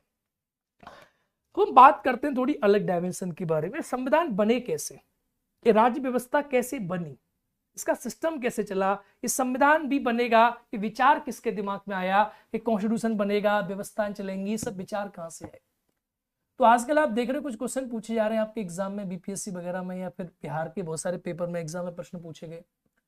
कुछ प्रश्न है, इनके बारे में हम बात करते हैं। राज्य और व्यवस्था नाम का शब्द क्लोज हो गया, सभी मुझसे एक बार जोर से बोलेंगे हाँ जी सर। राज्य और व्यवस्था क्लोज, जोर लगा के बोलो हाँ जी सर। ठीक है, चलिए जी। अगर राज्य और व्यवस्था आप समझ चुके हैं तो ये आई कहां से? अब मैं आपको ले चलता हूं पुरानी दुनिया में। चलो दूर चलते हैं, कहीं दूर सैर करेंगे। चलो आपको लेके चलता हूं पुरानी दुनिया में, जहां से निकल कर आई पॉलिटी, व्यवस्था निकल कर आई। सबसे पहले दुनिया में एक आदमी पैदा हुआ जिसका नाम था सुकरात। बड़ा बढ़िया आदमी था सुकरात, बड़ा मनमौजी आदमी हुआ करता था, एकदम बिंदास, एकदम अच्छा प्रकार का आदमी था सुकरात। हुआ क्या करता था कि दुनिया में सब पहले जब नियम कानून चलते थे तो जिसकी लाठी उसकी भैंस हुआ करती थी, और इसमें कई प्रकार के सिद्धांत भी थे। फॉर एग्जाम्पल, राजा ये कहता था कि राजा ही भगवान है, अहम ब्रह्मास्मि। कुछ लोगों ने कहा कि राजा तो भगवान का भेजा हुआ पुत्र है, धरती पर भेजा हुआ दूत है, राजा की बात नहीं मानोगे तो सब गड़बड़ हो जाएगा। तो पहले लोकतंत्र का नाम कोई कॉन्सेप्ट ही नहीं था। पहले नियम राजा के नियम थे, पहले राजा ने जो कहा वही सब सत्य था। आपने देखा वो पुरानी अंग्रेजी पिक्चरों में कि राजा ही सब कुछ था। तो राजा का राजतंत्र चल रहा था, व्यवस्थाएं चल रही थी। एक व्यक्ति पैदा हुआ जिनका नाम था सुकरात। क्या नाम था? सुकरात। तो अब आप अपनी कॉपी को सोक्रेटिस, नाम जरूर लिखना इंग्लिश में, सोक्रेटिस कहते हैं सुकरात को। सुकरात को आप देखेंगे तो सुकरात सबसे पहला विचारक रहा दुनिया में। सबसे पहला सुकरात जो है, सुकरात सबसे पहला फिलोसफर रहा। अब राजा का जमाना था, अब कुछ चीजें आपको मुझे याद भी करानी है, तो इसीलिए चीजों को समझने की कोशिश करना। पहले आप थोड़ा बैक भी याद कर लो, तब आगे चलना, क्योंकि इसमें आपको इंटरेस्ट आएगा। पुराना वाला भूलने का नहीं मेरी क्लास में।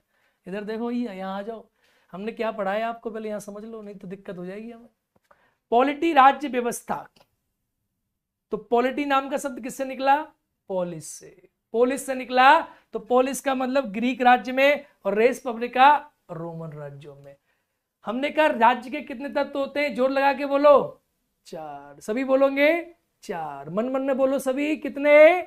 4। जनसंख्या, जनसंख्या, क्षेत्रफल और संप्रभुता और सरकार। भौतिक 2 और आध्यात्मिक 2। राज्य के 4 तत्व कहां निकल कर आए? मॉन्टेविडियो कन्वेंशन। कब हुई? 1933 में हुई। नेक्स्ट आगे बढ़ो। व्यवस्था, नियम चलते हैं किससे? संविधान से। इसे क्या कहते हैं? व्यवस्था। संविधान कितने प्रकार का होता है? लिखित और अलिखित। लिखित लिखा गया, अलिखित प्रथाओं से बनाया गया। संविधान छोटा, नया और पुराना। नया किसका? क्यूबा का। पुराना किसका? अमेरिका का। संविधान आप देखेंगे छोटा किसका? अमेरिका का। बड़ा किसका? इंडिया का। शब्दों के आधार पर सबसे छोटा संविधान मोनाको का, और शब्दों के आधार पर सबसे बड़ा भारत का संविधान। ठीक है। विश्व का सबसे छोटा लोकतंत्र नौरी। अब समझो, अब क्या हुआ मेरे प्यारे मित्रों, सुनो कहानी जोर से जरा। सुकरात सुकरात कहते हैं सुकरात अनपढ़ था। सुकरात मतलब निरक्षर था। देखो, अनपढ़ और निरक्षर की परिभाषा में डिफरेंस होता है प्यारे विद्यार्थियों। निरक्षर होता है जो अक्षरी ज्ञान न रखता हो। अक्षरी ज्ञान न रखने वाला व्यक्ति निरक्षर है। आपसे ऐसे बहुत से लोग देखे होंगे जो काफी विद्वान होते हैं,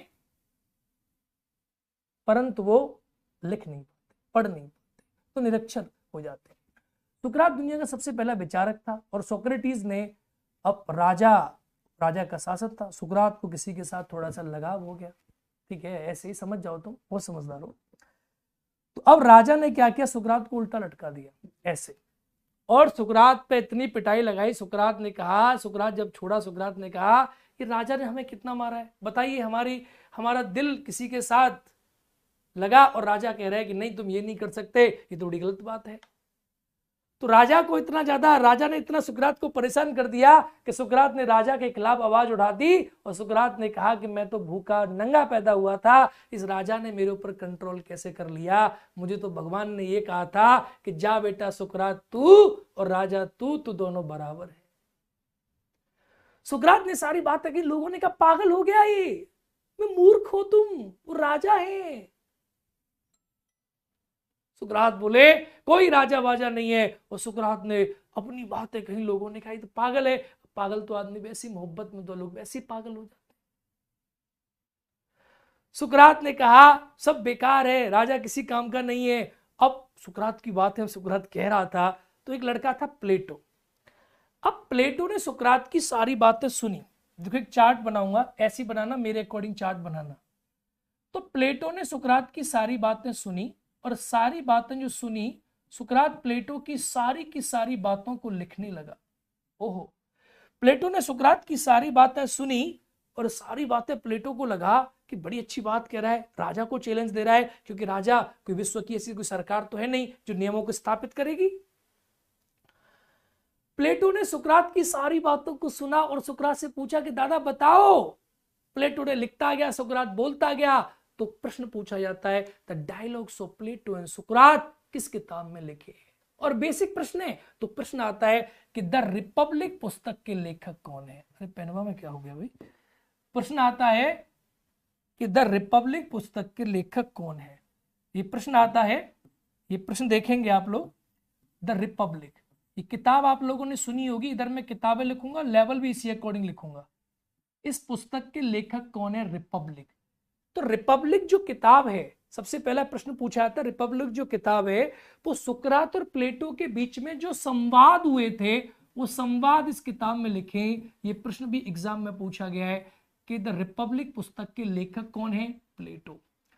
अब प्लेटो ने किताब तो लिख दी और प्लेटो ने कहा कि इसमें राजा की शक्ति को इसमें वो दिया गया कि राजा बेकार आदमी है।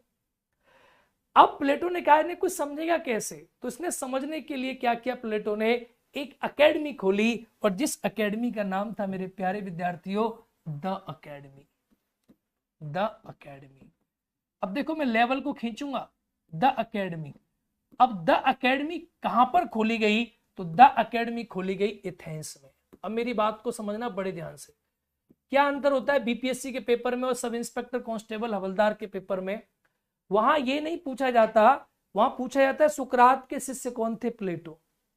प्लेटो ने कौन सी किताब लिखी? रिपब्लिक। एक अलग लेवल हो गया। रिपब्लिक पुस्तक में किन दो व्यक्तियों के बीच का संवाद है? सुकरात प्लेटो। प्लेटो ने कौन सी एकेडमी खोली? The academy. एक अलग लेवल हो गया। और द एकेडमी कहां पर स्थित है? एथेंस में स्थित है। ये अलग लेवल हो गया। तो जब मैं नीचे लिखूंगा तो आप मानिए कि मैं बेसिक लेवल लिख रहा हूं और जितना मैं फैलूंगा साइड में उतना मैं एडवांस परत दर परत एक्सप्लोर करता चला जा रहा हूं सब्जेक्ट को।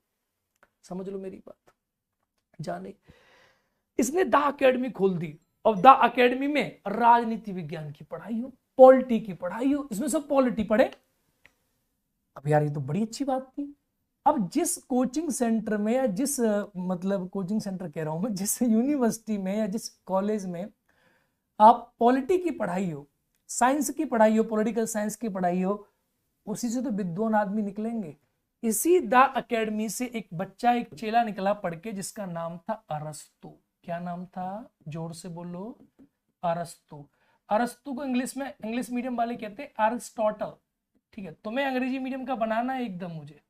अरस्तु क्या बोलते हैं? अरिस्टोटल। अरस्तु। अरस्तु ने राजनीति विज्ञान ढंग से पढ़ी और ढंग से पढ़ी तो अरस्तु ने क्या किया? एक किताब लिखी। इस किताब का नाम था, क्या नाम था? The politics. क्या नाम था? The politics. अब इसने जैसे ही द पॉलिटिक्स नाम के शब्द का प्रयोग किया, लोगों ने कहा मिल गया।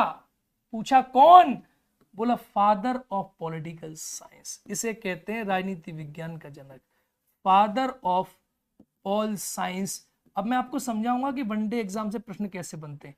ये अभी जो मैं लेवल आपको पढ़ा रहा हूं, ये लेवल बीपीएससी का भी नहीं, उससे भी नीचा लेवल है।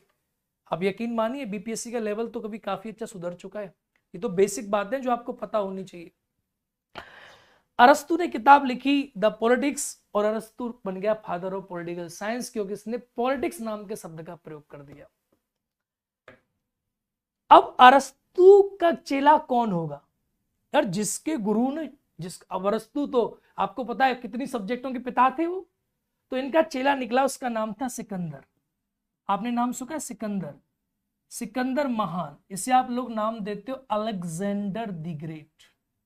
अलेक्जेंडर जो है इसी का नाम है सिकंदर का, अलेक्जेंडर द ग्रेट। तो यहां से प्रश्न कैसे बनेगा? अब मेरी बातों को समझो बड़े ध्यान से। सुकरात का शिष्य कौन? बोलो, जोर से बोलो सभी विद्यार्थी ऑफलाइन में बैठे। प्लेटो। प्लेटो का शिष्य कौन? अरस्तु। अरस्तु का शिष्य कौन? सिकंदर। एक प्रश्न बनता है कि निम्नलिखित दिए गए विचार को क्रम से लगाएं। सिकंदर का गुरु कौन? अरस्तु। अरस्तु का गुरु कौन? प्लेटो। प्लेटो का गुरु कौन? सुकरात। एक प्रश्न बन गया? बन गया। द रिपब्लिक पुस्तक के लेखक कौन है? प्लेटो। द अकेडमी का जन्म, द अकेडमी किसने खोली? प्लेटो। द अकेडमी कहां स्थित है? एथेंस में। राजनीति विज्ञान का जनक कौन है? अरस्तु, अरिस्टोटल। अरस्तु ने कौन सी किताब लिखी? The politics. सिकंदर किसके शिष्य थे? अरस्तु के। इस प्रकार के प्रश्न आपके एग्जाम में बनेंगे। सर पानी पिला दीजिए। इस प्रकार के प्रश्न आपके एग्जाम में बनेंगे तो आप धुआं धुआं कर दोगे। और देखो मेंस, ये कोई कांस्टेबल का क्लास नहीं है गुरु। मेंस ये तो मैं आपको बेसिक बता रहा हूं अभी, क्योंकि जब तक आप ये नहीं समझ रहे हो बेसिकली कि फंडामेंटल स्टेट को चैलेंज नहीं किया, चैलेंज किया किंग की सोवरेनिटी को। और किंग की सोवरेनिटी को अगर सुकरात चैलेंज नहीं करता तो आज डेमोक्रेटिक प्रिंसिपल की स्थापना नहीं होती, आज लोकतांत्रिक राज्यों की स्थापना होती नहीं। तो ये अब देखो बेसिक प्रश्न बन जाएगा इससे। कथन कारण में बन जाएगा। प्रश्न कई प्रकार के बन जाते हैं। कथन कारण, कथन है कि सुकरात जो है इसको कहते हैं वर्ल्ड फर्स्ट फिलोसफर। सुकरात जो है विश्व के सबसे पहले फिलोसफर हुआ करते थे सुकरात। देखो थोड़ी सी हंसी मजाक वाली बात भी कर लेते हैं हम।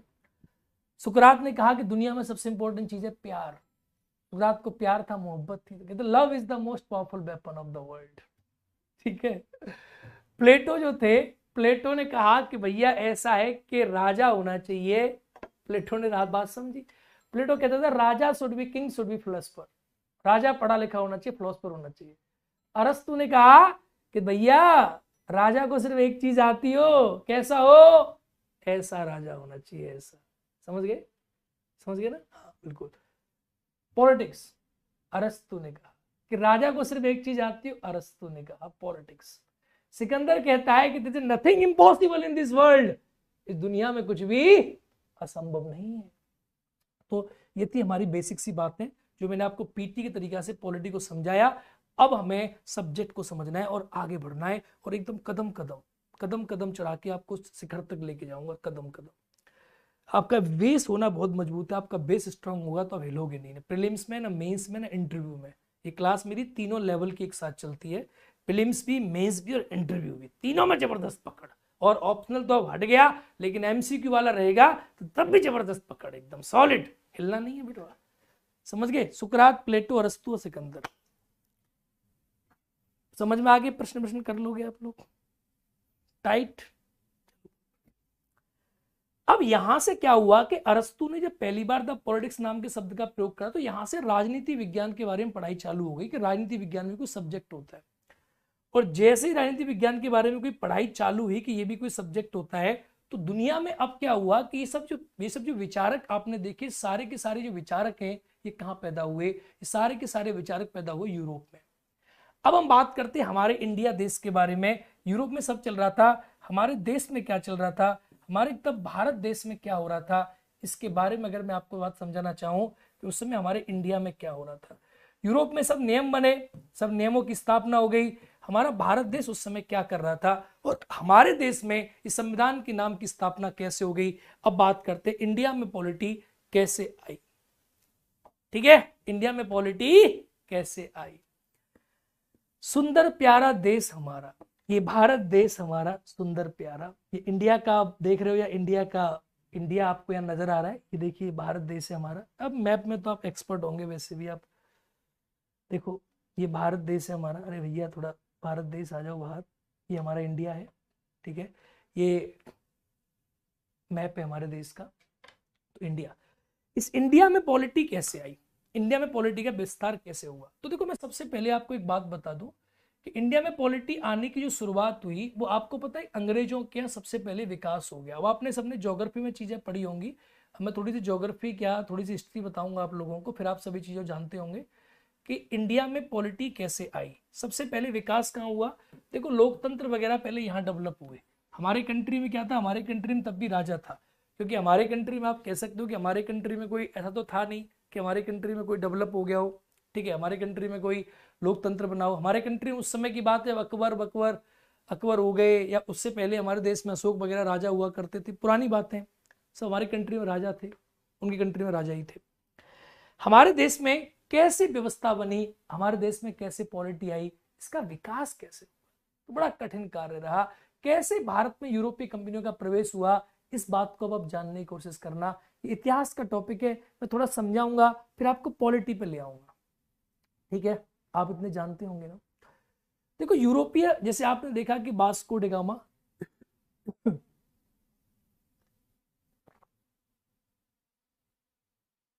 कोलंबस, वास्को डी गामा, सभी जो है निकले, सभी बाहर निकले और इन्होंने दुनिया के अलग अलग देशों को खोजा, क्योंकि यूरोप में पहले विकास हुआ और इनको पता चला कि भारत जो है सोने की चिड़िया और भारत जो है ये मसालों का द्वीप यहाँ पर था। आप सबने चीजें पढ़ी होंगी इतिहास में या भूगोल में, आप लोगों ने पढ़ी होंगी। तो इनकी नजर पड़ी, दुनिया को उन्होंने एक्सप्लोर करना शुरू किया। देखो जब भी कोई व्यक्ति राजनीतिक रूप से परिपक्व हो जाता है तो आर्थिक रूप से परिपक्व अपने आप हो जाता है। और इनके यहाँ जो राज्य व्यवस्था की खोज हो गई तो ये परिपक्व हो चुके थे, इनको काफी चीजों की जानकारी हो गई। इन्होंने देखा कि भारत भी एक देश है और ये भारत की तरफ भागे भाई साहब। इन्होंने देखा इंडिया को ढूंढते और ये इंडिया की तरफ भागे।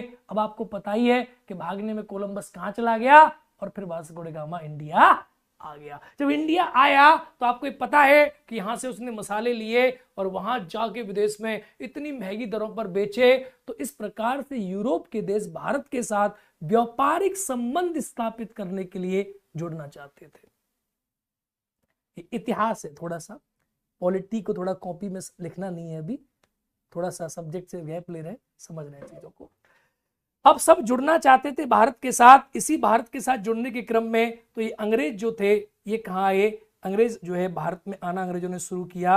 और आपने जो किसी भी इतिहास की किताब में ये देखा होगा, इतिहास की किताब का ही फोटो है जो मैंने यहाँ लगा रखा है, ये आपने देखा होगा जो आपको नजर आ रहा है यहाँ पर, कि भारत में 1498 में पुर्तगाली आई, इंडिया में पोर्चुगीज आई। ये दिखाई दे रहा है आप लोगों को कि बड़ा करना पड़ेगा, मैं बड़ा कर देता हूँ, इससे एक प्रश्न बन जाएगा आपके एग्जाम में, इसको आप लिख लेना। इतिहास में आप लोगों ने पढ़ा होगा, पॉलिटी में थोड़ा सा मैं बता देता हूँ बस छोटी सी चीज, कि पुर्तगाली आए, पोर्चुगीज आए, और ये पुर्तगाली आए इंडिया में 1498 में भारत में पुर्तगाली आए और उन्होंने कालीकट में आकर अपनी फैक्ट्री की स्थापना करी। ये क्रम कभी कभी एग्जाम में आपके पूछ लेता है। इसके बाद अंग्रेजी कंपनी आई जो है merchant of London trading and into the east Indies company, इसे कहते हैं ईस्ट इंडिया कंपनी। ब्रिटेन यानी अंग्रेज आए। सन 1600 में भारत में अंग्रेज आए जिन्होंने सूरत में अपनी फैक्ट्री की स्थापना करी। तो ये कभी कभी पूछ लेता है, तो पुर्तगाली पी और ब्रिटेन बी, पीबी, ठीक है। तो ये सूरत में इन्होंने फैक्ट्री की स्थापना करी। इसके बाद आप जानते होंगे डच आए, डच, तो डच आए, हॉलैंड देश से आए और 1602 में इन्होंने मूसलीपट्टनम में अपनी कंपनी की स्थापना करी। फिर आप जानते हैं डेनिस आए, तो इन्होंने डेनमार्क में अपनी कंपनी में 1616 में अपनी कंपनी की स्थापना करी, सुल्तानात की फैक्ट्री बनाई। इस प्रकार से आप देखेंगे फ्रांसीसी आए, स्वीडन आए, इस प्रकार से आए। तो व्यापार में आने का भारत का जो क्रम है इनका वो नीचे है। पुर्तगाली पी डी, पीडी आप पढ़ते हो, प्रतिभा दर्पण पढ़ते हो, PD magazine. British BD, PD और बीडी, एंड लास्ट में आए फ्रांसीसी। इस प्रकार से इनका क्रम रहा। तो भारत में आए, हालांकि इतिहास का मुद्दा है, आप समझ लीजिएगा, लेकिन आपके एग्जाम में प्रश्न पूछा जाता है कि कौन सबसे पहले आया, पुर्तगाली, ब्रिटेन, क्रम में लगाएं। किसने की फैक्ट्री की स्थापना कब करी, इनकी डेट, फैक्ट्री कहां बनी, स्थल, इनका देश और इनकी कंपनी का नाम। लेकिन हमें तो उन्होंने लूटा, हमें तो अपनों ने लूटा, अपनी कश्ती कहां डूबी, जहां पानी कम था। तो हमें तो बात उसी के बारे में करनी है, ब्रिटेन के बारे में, क्योंकि हमारा पॉलिटी सब्जेक्ट है, हम इतिहास में क्यों घुसेंगे। लेकिन आप इन चीजों को एक बार देख लेना। इस प्रकार से ये भारत में इन्होंने आना शुरू किया। अब कहानी सुनो, मजा तो तब आया जब ये भारत में आए, और भारत में आए व्यापार करने के लिए। इन्होंने देखा कि भारत राज्य तो था, सुनो मेरी बात ध्यान से, भारत राज्य तो था, लेकिन भारत में क्या नहीं थी, जोर से बोलेंगे सभी, व्यवस्था नहीं थी। व्यवस्था, जिसकी लाठी उसकी भैंस थी भारत में। कोई भारत में व्यवस्था नहीं थी, कोई सिस्टम ही नहीं था भारत में। अब सपोज करो जैसे आप पढ़ने आए, आपने देखा पढ़ने आए, कोचिंग सेंटर में कोई व्यवस्था नहीं है, तो आप या क्या करते हो, आप व्यवस्था खुद बनाने की शुरुआत करते हो। आप व्यवस्था खुद बनाओगे तो आप क्या करते हो, आप उसमें इंटरफेयर करते हो और आप उसे पूरे अपने कब्जे में ले लेते हो। उसी प्रकार जब ये यूरोपीय भारत में आए तो भारत में राज्य तो था लेकिन व्यवस्था नहीं थी, और इन्होंने उस व्यवस्था को अपने अकॉर्डिंग बनाया, और जैसे ही व्यवस्था को अपने अकॉर्डिंग बनाया हम इनके कौन बन गए, गुलाम बन गए। भाई व्यवस्था तो नियम ही है। जैसे फॉर एग्जाम्पल मैं एक नियम बना दूं, कल से सभी विद्यार्थी क्लास में लाल पैंट पहनकर आएंगे, ललवा पैंट लाल, सफेद शर्ट, विद्यार्थी नहीं लड़के हैं, तो क्या हुआ, नियम हुआ। आप कहोगे सर ये क्या नियम है, तो गुलामी है, हम तो नहीं करेंगे। तो हाँ, व्यवस्थाएं आज भी इंडिया में व्यवस्था है, पहले व्यवस्था थी, लेकिन जब व्यवस्थाओं को आप बनाओ तो वो स्वतंत्रता है, और जब कोई दूसरा बनाए तो वो गुलामी है। सुनो, यही हुआ। तो व्यवस्था उन्होंने हमारे लिए बनाई और हमें वो गुलामी दे गए। और जब हमने कहा स्वराज, मतलब राज तो चाहिए पर स्वयं का, तो राज तो अंग्रेजों ने भी किया व्यवस्था के माध्यम से, और हम भी कर रहे हैं। लेकिन आज हमारे चुने हुए प्रधानमंत्री साहब राज कर रहे हैं, पहले अंग्रेजों ने हमारे ऊपर राज किया। तो अब मेन जो फोकस है वो है ब्रिटिश ईस्ट इंडिया कंपनी, क्योंकि उसने हमें गुलाम बनाया। थोड़ा सा उसके बारे में बताऊंगा, इतिहास की जानकारी, और फिर मैं आपको बताऊंगा भारत गुलाम बना कैसे, कौन से एक्ट आए जिनके माध्यम से उसने भारत को गुलाम बना दिया, और कैसे हम गुलामी की जंजीरों में जकड़ लिए गए, और कैसे हम गुलामी की जंजीरों से छूटे। तो सुनो मेरी बात ध्यान से। हमें तो उन्होंने लूटा, किसने लूटा हमें, अब आओ। हमें लूटा ब्रिटिश ईस्ट इंडिया कंपनी ने, उसी ने तो हमारे नियम बनाए। तो सबसे पहले बात करते हैं ब्रिटिश ईस्ट इंडिया कंपनी की, इतिहास का पॉइंट है लेकिन इसको आप थोड़ा समझेंगे। देखो, ब्रिटिश ईस्ट इंडिया कंपनी आप लोगों ने खूब नाम सुना होगा, ईस्ट इंडिया कंपनी, आप लोग जानते होंगे इस कंपनी को, है नहीं जानते हो, जानते हो ना भाई, बोलो ना जी हाँ। ब्रिटिश ईस्ट इंडिया कंपनी जिसको आप नाम देते हो, इस कंपनी की स्थापना 1599 में मर्चेंट ऑफ एडवेंचर नाम के ग्रुप ने करी थी। ये आपको पता होगा, मैं थोड़ी थोड़ी सी जानकारी इसके बारे में दे रहा हूं, फिर हम इसके नियमों को पढ़ेंगे। मर्चेंट ऑफ एडवेंचर्स, ये आप लिखते चलेंगे, मर्चेंट ऑफ एडवेंचर्स, एडवेंचर्स नाम के ग्रुप ने इसकी स्थापना की। It is called merchant of adventures, आप लोगों ने पढ़ा होगा ये। 31 दिसंबर सन 1600 को, ये भी आप लोग जानते होंगे, इसकी स्थापना हुई, और 31 दिसंबर सन 1600 को ये कंपनी, अब क्या हुआ मैं कहानी सुनाता हूं पहले आपको। हुआ क्या, पहले पुर्तगाली गए, फिर डच गए, सबने भारत के साथ व्यापार किया। अब अंग्रेज गए महारानी के पास, अंग्रेजों ने कहा महारानी महारानी सब भारत जा रहे हैं और इतना सा मसाले ला रहे हैं और करोड़ों रुपए के बेच रहे हैं। तो महारानी ने कहा कि आपको भी बेचना है, तो इन मर्चेंट एडवेंचर नामे ग्रुप ने कहा कि हाँ जी महारानी, हमें भी बेचना है, हम भी कुछ बेचना चाहते हैं, हमारा भी कुछ बेचने का मन है। तो महारानी ने कहा कि चलो आप एक कंपनी बनाओ। तो मर्चेंट ऑफ एडवेंचर नाम के ग्रुप ने एक ब्रिटिश ईस्ट इंडिया कंपनी बनाई, इसका नाम कुछ और है जो मैंने अभी दिखाया था पीछे आपको। और इसी कंपनी को 31 दिसंबर सन 1600 को महारानी क्वीन एलिजाबेथ, पूछा जाता है प्रश्न एग्जाम में, क्वीन एलिजाबेथ हुआ करती थी उस समय, क्वीन एलिजाबेथ, ये एग्जाम में याद रखना है, इंग्लिश में इसको ऐसे लिखते हैं, क्वीन एलिजाबेथ।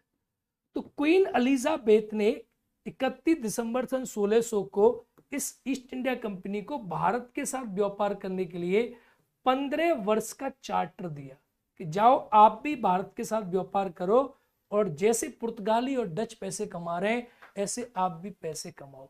15 वर्ष का चार्टर दिया कि जाओ और खूब व्यापार करो, तुम्हें कोई रोकेगा नहीं, कोई तुम्हें टोकेगा नहीं।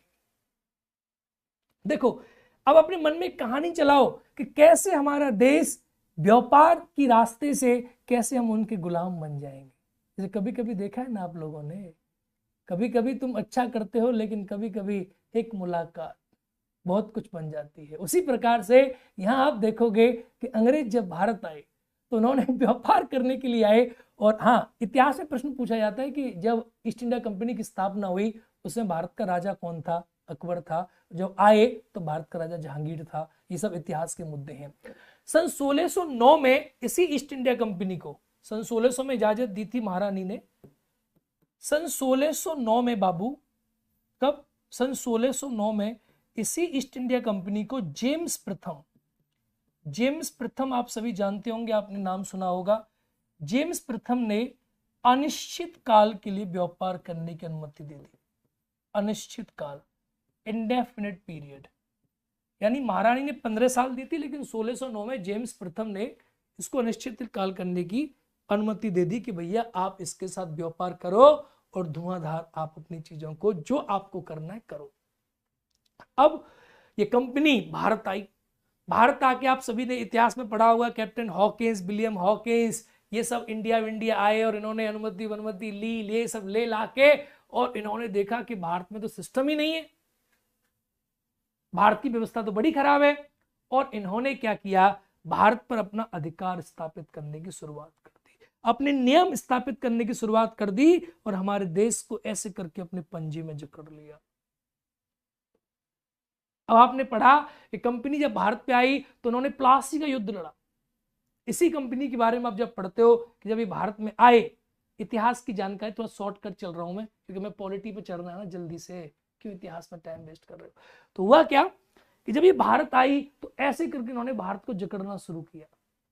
अब जकड़ना जब शुरू किया तो आप लोगों ने पढ़ा होगा कि इस ईस्ट इंडिया कंपनी ने भारत में आते ही सबसे पहले, यानी जब इनको अपनी शक्ति स्थापना करनी पड़ी, तो प्लासी का युद्ध आप लोगों ने सुना होगा, द वॉर ऑफ प्लासी। सुना आपने? वॉर ऑफ प्लासी 23 जून को लड़ा गया था। 23 जून 1757 में वॉर ऑफ प्लासी, 23 जून 23 जून 1757 में, भैया इतिहास की डेट देख लेना थोड़ा सा, 1757 में वॉर ऑफ प्लासी भारत में लड़ा गया था। इस युद्ध में इन्होंने क्या किया, अंग्रेजों ने स्थापित कर दी अपनी शक्ति और सिराजुद्दौला को हरा दिया रॉबर्ट क्लाइव ने। ठीक है, नाम लिख लेंगे यहां पर। ये प्लासी के युद्ध में सिराजुद्दौला को हरा दिया रॉबर्ट क्लाइव ने। ये सब इतिहास का मामला है, आपको दोबारा रिपीट करने के लिए मिलेगा कि रॉबर्ट क्लाइव ने इसको हरा दिया। अब मैं क्या पढ़ाना चाह रहा हूं, मैं तो आपको ये पढ़ाना चाह रहा हूं कि कैसे हमारे देश में शक्ति की स्थापना करी, कैसे हमारे देशों में अंग्रेजों ने अपने नियमों की स्थापना करी। क्योंकि आप सभी जानते हैं कि स्थापना नियमों की तभी होती है जब कोई कंट्री अब दूसरे कंट्री को दबा दे। आपने इस व्यवस्था को दबा दिया और अपनी व्यवस्था स्थापित कर दी। अब ये सब आप इतिहास में पढ़े, मीर जाफर, ये सब वो सब, मीर जाफर को पपेट बना दिया था, इन सबको आप छोड़ो। और सेकंड युद्ध आप सभी जानते हैं, बक्सर का युद्ध। ये दो युद्ध ऐसे युद्ध हुए कि जिस युद्ध में इस ईस्ट इंडिया कंपनी ने भारत की उस समय की संचालित पॉलिटिकल पावर को खत्म कर दिया, फिनिश कर दिया, एकदम खत्म। यानी आप ये कहेंगे कि 22 अक्टूबर 1764 को पूरी तरीका से 22 अक्टूबर 1764 को बक्सर का युद्ध हुआ। और इस युद्ध में ईस्ट इंडिया कंपनी ने भारत की उस समय की स्थापित जितनी भी शक्तियां थीं, कौन कौन, एक तो मीर कासिम, आप सभी जानते होंगे, आप लोगों ने नाम सुना होगा इन सभी का, मीर कासिम, मीर कासिम आप सभी ने सुना होगा, मीर कासिम को हरा दिया। शुजाउद्दौला, शुजाउद्दौला इसको हरा दिया। और उस समय तीन ही पावर हुआ करती थी, बंगाल का नवाब, और अब आप देखेंगे मुगल बादशाह शाह आलम द्वितीय। इन तीनों शक्तियों को शाह आलम द्वितीय। अब हुआ क्या, देखो ईस्ट इंडिया कंपनी को व्यापार करने के लिए भेजा था, लेकिन ईस्ट इंडिया कंपनी ने भारत में आकर भारत की सर्वोच्च स्थापित सत्ता को हरा दिया। हेक्टर मुनरो ने उसका रॉबर्ट क्लाइव ने किया था, और इसके खिलाफ लड़ रहा था हेक्टर मुनरो। हेक्टर मुनरो ने तीनों की संयुक्त सेना को आकर हरा दिया, तीनों की सेना के साथ लड़ाई करी, और देखो अपनी शक्ति की स्थापना कर ली। अंग्रेज आए व्यापार करने के लिए, लेने आए थे लौंग, लेने आए थे इलायची, बड़ी इलायची, छोटी इलायची, लौंग, लौंग मखाने, ले गए देश।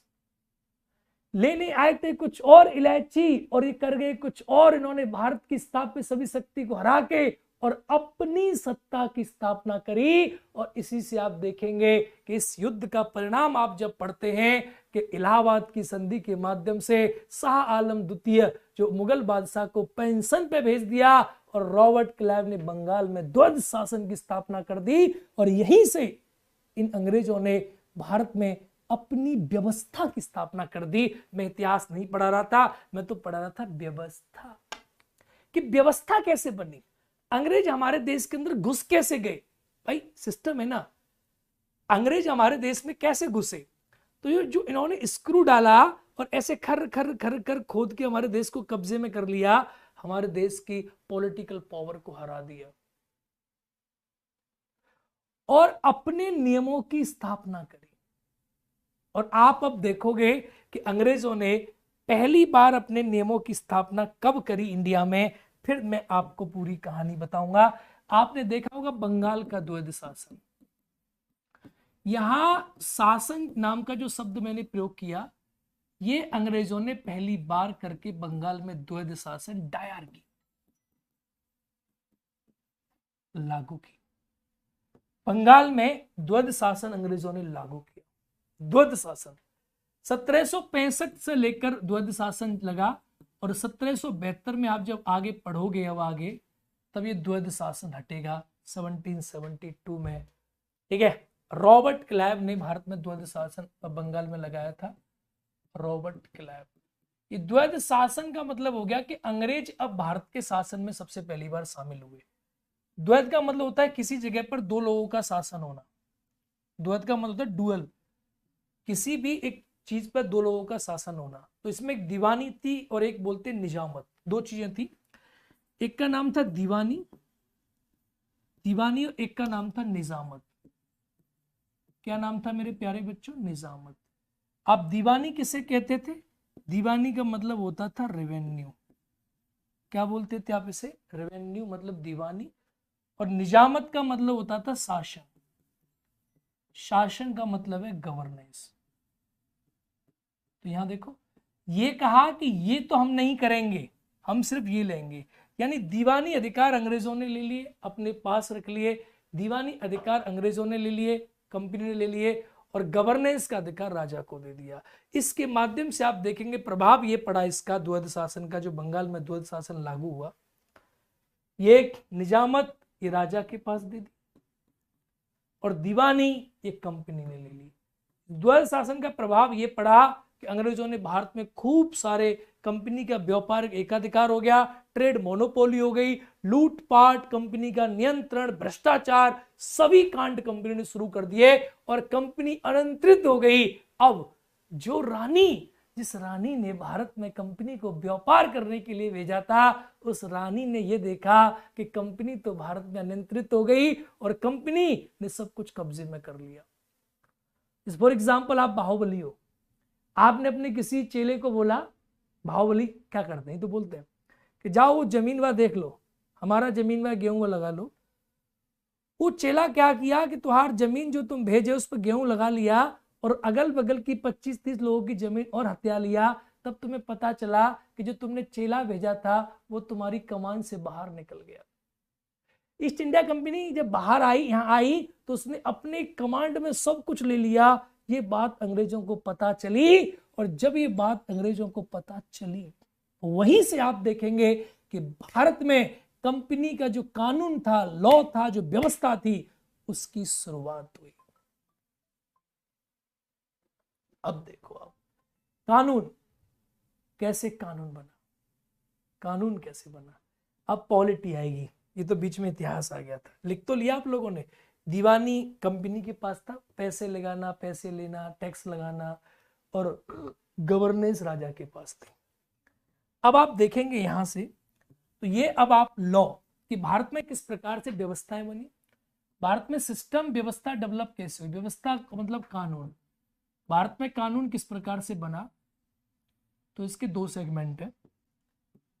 एक तो है, यहां देखेंगे, इसे कहते हैं कंपनी का शासन। कंपनी का शासन, और दूसरा है मेरे प्यारे विद्यार्थियों, दूसरा जिसको आप बोलते हैं क्राउन का शासन।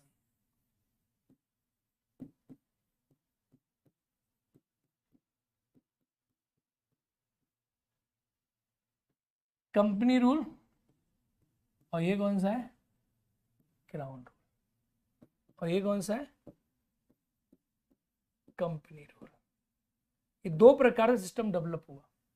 अब फॉर एग्जांपल देखना, जो कंपनी रूल का पीरियड है ना, ये वाला, इसको बोलते हैं 1773 से रेगुलेटिंग एक्ट से लेकर 1858 तक के लो आप, पूरा का पूरा पीरियड 57 तक, ये वैसे तो बेसिकली आप देखेंगे तो ये पूरा का पूरा पीरियड। और यहाँ 1858 से लेकर 1858 का जो 57 मान लो यहाँ रिवोल्ट हो गया था, तो यहाँ रुक जाओ, और ये पूरा 1858 से लेकर 1947 तक का पूरा पीरियड, इसमें नियम डेवलप हुए। इसमें आप देखेंगे तो बहुत सारे नियम जो है भारत में डेवलप हुए, इससे भारत जो है हमारे कंट्रोल में आया, पूरा का पूरा कंट्रोल जो भारत में इसके माध्यम से स्थापना हुई। फॉर एग्जांपल 1773 का रेगुलेटिंग एक्ट देखेंगे आप, सबसे पहले आया। 1784 का पिट्स इंडिया एक्ट देखेंगे आप, ये इसके बाद आया। एक तरफ से देखते चलेंगे, 1793 का एक्ट देखेंगे आप, 1793, तो मैं एकदम लिख देता हूं, आप इसको लिखते चलेंगे, पॉलिटी है। ये रेगुलेटिंग एक्ट,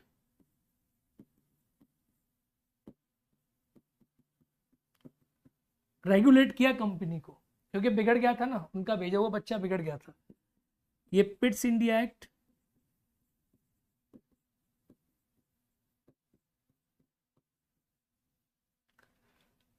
सत्रह में आया आपका चार्टर एक्ट। अब ये सब चार्टर एक्ट है,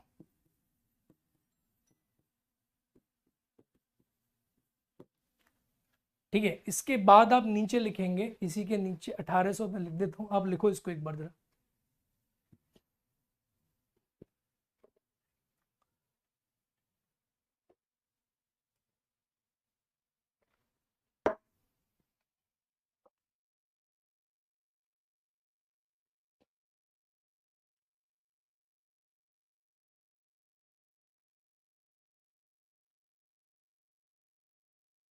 लिख लिया?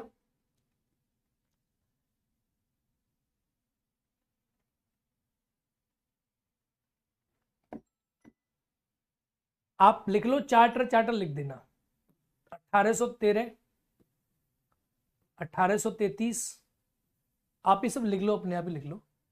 1853, सभी चार्टर एक्ट है, सब आपको इसमें लिखना है, इसी लाइन में पूरा लिखना है, ठीक है।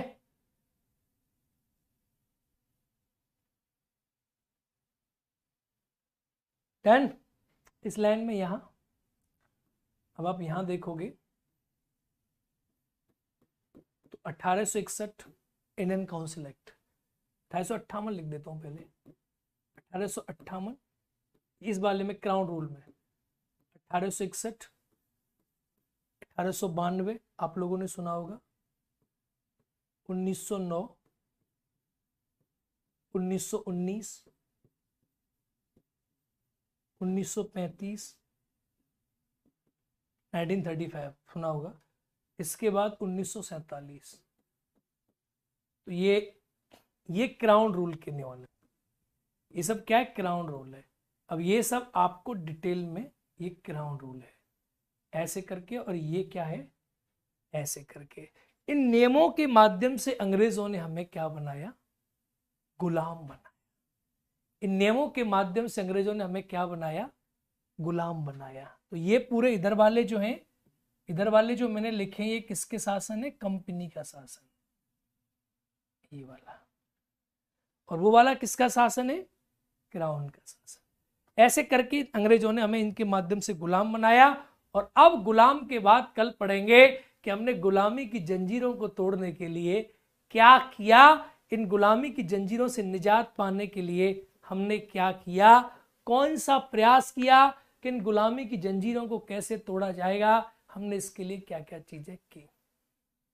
अब एक बात समझना मेरी, मैं आपसे एक बात पूछना चाहता हूं देखो, मेरा जो पॉलिटी का स्टाइल है पढ़ाने का, ये अंग्रेजों ने हमें गुलाम बनाया। रेगुलेटिंग एक्ट के माध्यम से, प्रेसिडेंट एक्ट के माध्यम से, चार्टर एक्ट के माध्यम से, 13 का एक्ट, 33 का एक्ट, 53 का एक्ट, फिर आंदोलन हुआ, ये हुआ, फिर 58 आया, 61 आया, 92 आया, 9 आया, 19 आया और 35 आया। एक तरीका यह है कि हम सारे एक्ट को पढ़ें, एक तरफ से एक एक्ट को हमने पढ़ा। एक तरीका ये होता है कि आपको पता चल गया कि इनके माध्यम से अंग्रेजों ने हमें गुलाम बनाया। अंग्रेजों ने हमें गुलाम बनाया। हमें क्या बनाया? अंग्रेजों ने गुलाम बनाया। इस अंग्रेजों की गुलामी की जंजीर से छूटने के लिए हमने क्या मांग करी? हमने स्वराज की मांग करी। ये अंग्रेज नियम बना रहे थे, हम स्वराज की मांग कर रहे थे। अब होता क्या है, जो विद्यार्थी पहली बार पॉलिटी पढ़ रहे होंगे, वो जैसे ही इन चार्टर एक्ट को पढ़ते हैं, 33 का चार्टर, 77, 73 का चार्टर एक्ट, कंपनी रेगुलेट करने के रेगुलेटिंग एक्ट बनाया, ये board of director, board of control, ये वो Pitt's India act, charter act में ये आया, ये आया, फिर क्या होता है, आपका दिमाग आधा इतिहास बन जाता है और आधा पॉलिटी बन जाता है। तो आपको लगता है गुरुजी ये तो खिचड़ी वाह हो गया, समझ नहीं आया क्या हुआ। अब आपके दिमाग में कहानी चल रही है कि अंग्रेज भारत में आए और अंग्रेजों ने हमें गुलाम बनाया और उन्होंने अपने इन नियमों के माध्यम से उन्होंने अपनी व्यवस्था हमारे ऊपर स्थापित कर दी, अपने कानून हमारे ऊपर स्थापित कर दिए। तो इसका मतलब क्या हुआ मेरे प्यारे लाडलो, मेरे प्यारे लाडलो, दोस्तों, मित्रों, ये व्यवस्था अंग्रेजों ने अपना सिस्टम हमारे ऊपर इंपोज कर दिया। अब व्यवस्था उनकी थी। अब आप व्यवस्था का मतलब समझ जाओ। व्यवस्था का मतलब सेटिंग। जब सेटिंग उनकी हो, व्यवस्था उनकी हो, तो तुम्हें कभी अच्छा लगेगा? नहीं ना। अरे सेटिंग अपनी होनी चाहिए, मतलब व्यवस्था अपनी होनी चाहिए। तो व्यवस्था उनकी हो तो अच्छा कैसे लग सकता है? अब उनकी व्यवस्था के खिलाफ हमने अपनी व्यवस्था के लिए आवाज उठाई। तो यहीं से आप देखेंगे कि अपनी व्यवस्था का मतलब क्या? व्यवस्था तो ये भी थी। तो हमने मांग उठाई स्वराज की। इसकी स्वराज की कि हमें स्वयं का राज चाहिए। अब लिखना मत, लिखने का काम खत्म, अब कहानी समझो। स्वयं के राज की हमने मांग करी। हमने कहा इनकी व्यवस्था नहीं चाहिए हमें, इनकी व्यवस्था बन गई सो बन गई, हमें तो स्वयं का राज चाहिए कि हमारा अपना राज कैसे बनेगा, इनकी व्यवस्था से हमें कोई मतलब नहीं है। तो ये इंडिया ने स्वराज की मांग करी और वही स्वराज की मांग से उठते हो तो भारत के संविधान की मांग, संविधान सभा की मांग, ये मांग वो मांग। तो मेरा जो स्टाइल है पढ़ाने का, मैं इस वाले सेक्शन को इस बीच में नहीं पढ़ाता।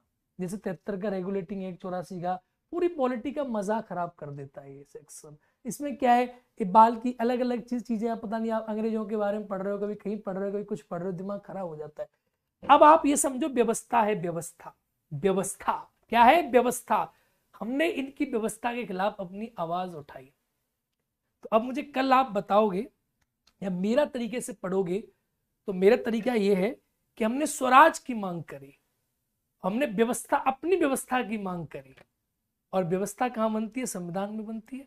तो मेरा जो टॉपिक यहां से स्टार्ट होता है वो यही स्टार्ट होता है कि भारत में पहली बार स्वराज की मांग किसने करी, कब हुई? संविधान सभा की मांग। फिर संविधान कैसे बना, फिर हमने अपने नियमों की स्थापना किस प्रकार से करी, और बाद में हम इस चीज को टैकल करते हैं, इस वाली चीज को, कि इसमें क्या क्या हुआ था लास्ट में चल के, कि एक क्लास में खत्म हो जाते हैं कि एक्ट क्या बने थे। अब आपको ये चूज करना है कि आप 73 के रेगुलेटिंग एक्ट से अंग्रेजों की कहानी सुनोगे या सीधी भारत की व्यवस्था में स्वराज की मांग कैसे हुई, संविधान कैसे बना, संविधान सभा कहां से आई, कितने सदस्य, कैसे चीजें बनी। तो याद तो आपको ऐसे होगी पॉलिटी, जैसे मैं बता रहा हूं। याद आपको यहां से होती है। इस सेक्शन को अगर आप स्किप करते हो बीच में, तो इसका बेनिफिट ये होता है कि आपको भी चीजों की जानकारी नहीं है। आपको नहीं पता विधानमंडल क्या होता है, आपको नहीं पता अभी एक्चुअल में कि वशिष्ठ शक्तियां क्या होती हैं, आपको नहीं पता इन चीजों के बारे में जो यहाँ डिस्कस होंगी, तो आपके फायदे की नहीं होती, आप उसमें होचपोच में फंस जाते हो। प्रॉब्लम ये सबसे बड़ी आती है। लेकिन जैसे हम स्वराज की बात करेंगे, यहाँ पे स्वराज की पहली मांग, दूसरी मांग, तीसरी मांग, संविधान सभा की मांग, संविधान सभा फिर कैसे बनी, फिर क्या हुआ, फिर पूरी सिस्टम तुम समझ जाओगे कि पूरी पॉलिटी कैसे बनी। फिर इस क्लास को तुम आराम से समझ जाओगे कि इनकी व्यवस्थाएं कैसे कैसे बनी, क्या क्या इनका सिस्टम रहा।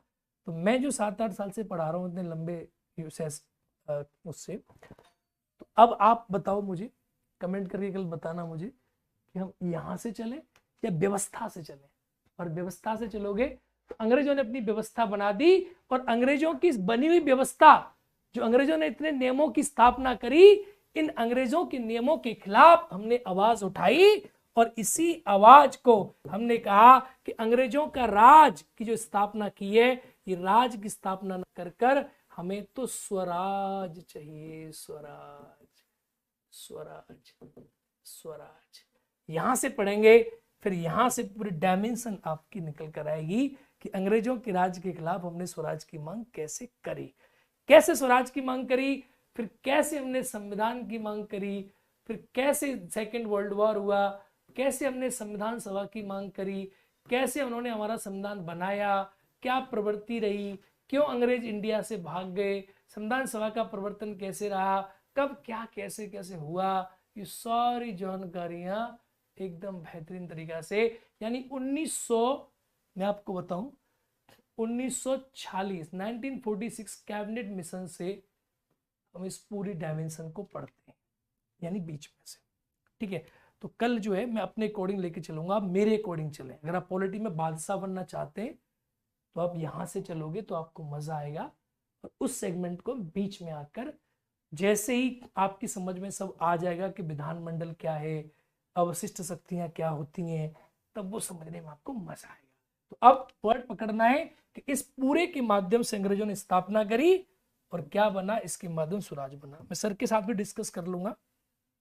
ठीक है, तो हमें कल जो है टॉपिक अंग्रेजों के राज, जो अंग्रेजों ने स्थापना करी अपने गुलामी की, अंग्रेजों ने हमें क्या बनाया, गुलाम बनाया। भाई गुलाम कैसे बनाया, क्योंकि इन्होंने अपने नियमों की स्थापना करी, और इनके नियमों की स्थापना से हम कौन बन गए, हम बन गए गुलाम। तो हमने गुलामी के खिलाफ किसकी आवाज उठाई, स्वराज की आवाज उठाई। अब ये आवाज कब उठी, सबसे प्रथम बार कब उठी, द्वितीय बार कब उठी, तृतीय बार कब उठी, फिर क्या हुआ, फिर कैसे उठी, गांधी ने कब क्या कहा, कैसे सिस्टम चला, एकदम मॉडर्न हिस्ट्री से जोड़ के खतरनाक तरीके से यहाँ से आगे बढ़ेंगे। बेहतरीन तरीके से आप बनाते जाओ नोट्स। और जो संविधान का विकास का जो टॉपिक है, जो बीच में जो 73-75 के जो एक्ट रहते हैं, ये वाले नॉन इंटरेस्टिंग सेक्शन है। ये यहाँ से तो मैं पढ़ाई दूंगा, यहाँ से 1919 तो हम ले ही लेंगे। तो इस वाले सेक्शन को एक बार हम कवर कर लेंगे, मैं डिस्कस कर लूंगा सर के साथ, आपको कोई समस्या नहीं होगी, मेरे अकॉर्डिंग चलो। चुटकियों में पॉलिटी याद होगी, पॉलिटी पूरी आपकी कंठस्थ होगी, आपके उंगलियों पर होगी कि पॉलिटी में क्या है, एकदम याद। जैसे आज की क्लास को याद करेंगे मेरे साथ, सभी भूल जाओ और मेरी तरफ देखो और बस याद करो। पॉलिटी, राज, व्यवस्था, हाँ या ना। राज्य के कितने एलिमेंट होते हैं, जोर से बोलेंगे सभी, 4। कितने आध्यात्मिक, कितने भौतिक, 2। क्लियर। व्यवस्था, व्यवस्था का राज्य की परिभाषा कौन से सम्मेलन में दी गई थी, मॉन्टेविडियो। कब हुआ, 1933 में। राज्य, स्टेट नाम का शब्द किसने दिया, मैकियावेली ने। व्यवस्था किसमें पढ़ते हैं, संविधान में। विश्व का सबसे बड़ा संविधान भारत का, सबसे छोटा संविधान अनुच्छेदों के आधार पर अमेरिका का। शब्दों के आधार पे बताओ, शब्दों के आधार पर सबसे छोटा संविधान आप बताओ किसका, मोनाको का। सबसे नया संविधान क्यूबा का। सबसे पुराना संविधान अमेरिका का। इस संविधान के बारे में आपने जान ली। अब हमने आगे बहुत सारी चीजें पढ़ी कि कैसी व्यवस्थाएं बनी, क्या सिस्टम बना, कैसे प्लेटो आया, कैसे सुकरात आया, प्लेटो आया। सुकरात का शिष्य कौन, प्लेटो। प्लेटो का शिष्य कौन, अरस्तु। अरस्तु का शिष्य कौन, सिकंदर। कैसे उन्होंने सिस्टम बनाए, कैसे राजनीति विज्ञान बनी, कैसे चीजें निकल कर आई, सब कुछ। कैसे अंग्रेज हमारे उस प्यारे से भारत देश को, कैसे अंग्रेजों ने अपनी गुलामी की जंजीरों में जकड़ दिया, और कैसे इन गुलामी की जंजीरों को तोड़ने का अब हमारे भारत देश की जनता प्रयास करेगी, और फिर कैसे हमारे देश में संविधान की स्थापना होगी, और फिर हम पढ़ेंगे कि उस संविधान के अंदर क्या है और हमारे देश की व्यवस्थाएं क्या कहती हैं। तो आज के लिए मैं विदा चाहता हूँ। क्लास कैसी लगी अवश्य कमेंट कीजिएगा, और मजे के साथ पढ़िए, एकदम आनंद के साथ पढ़िए। जय हिंद, नमस्कार आप सभी विद्यार्थियों को। जय हिंद।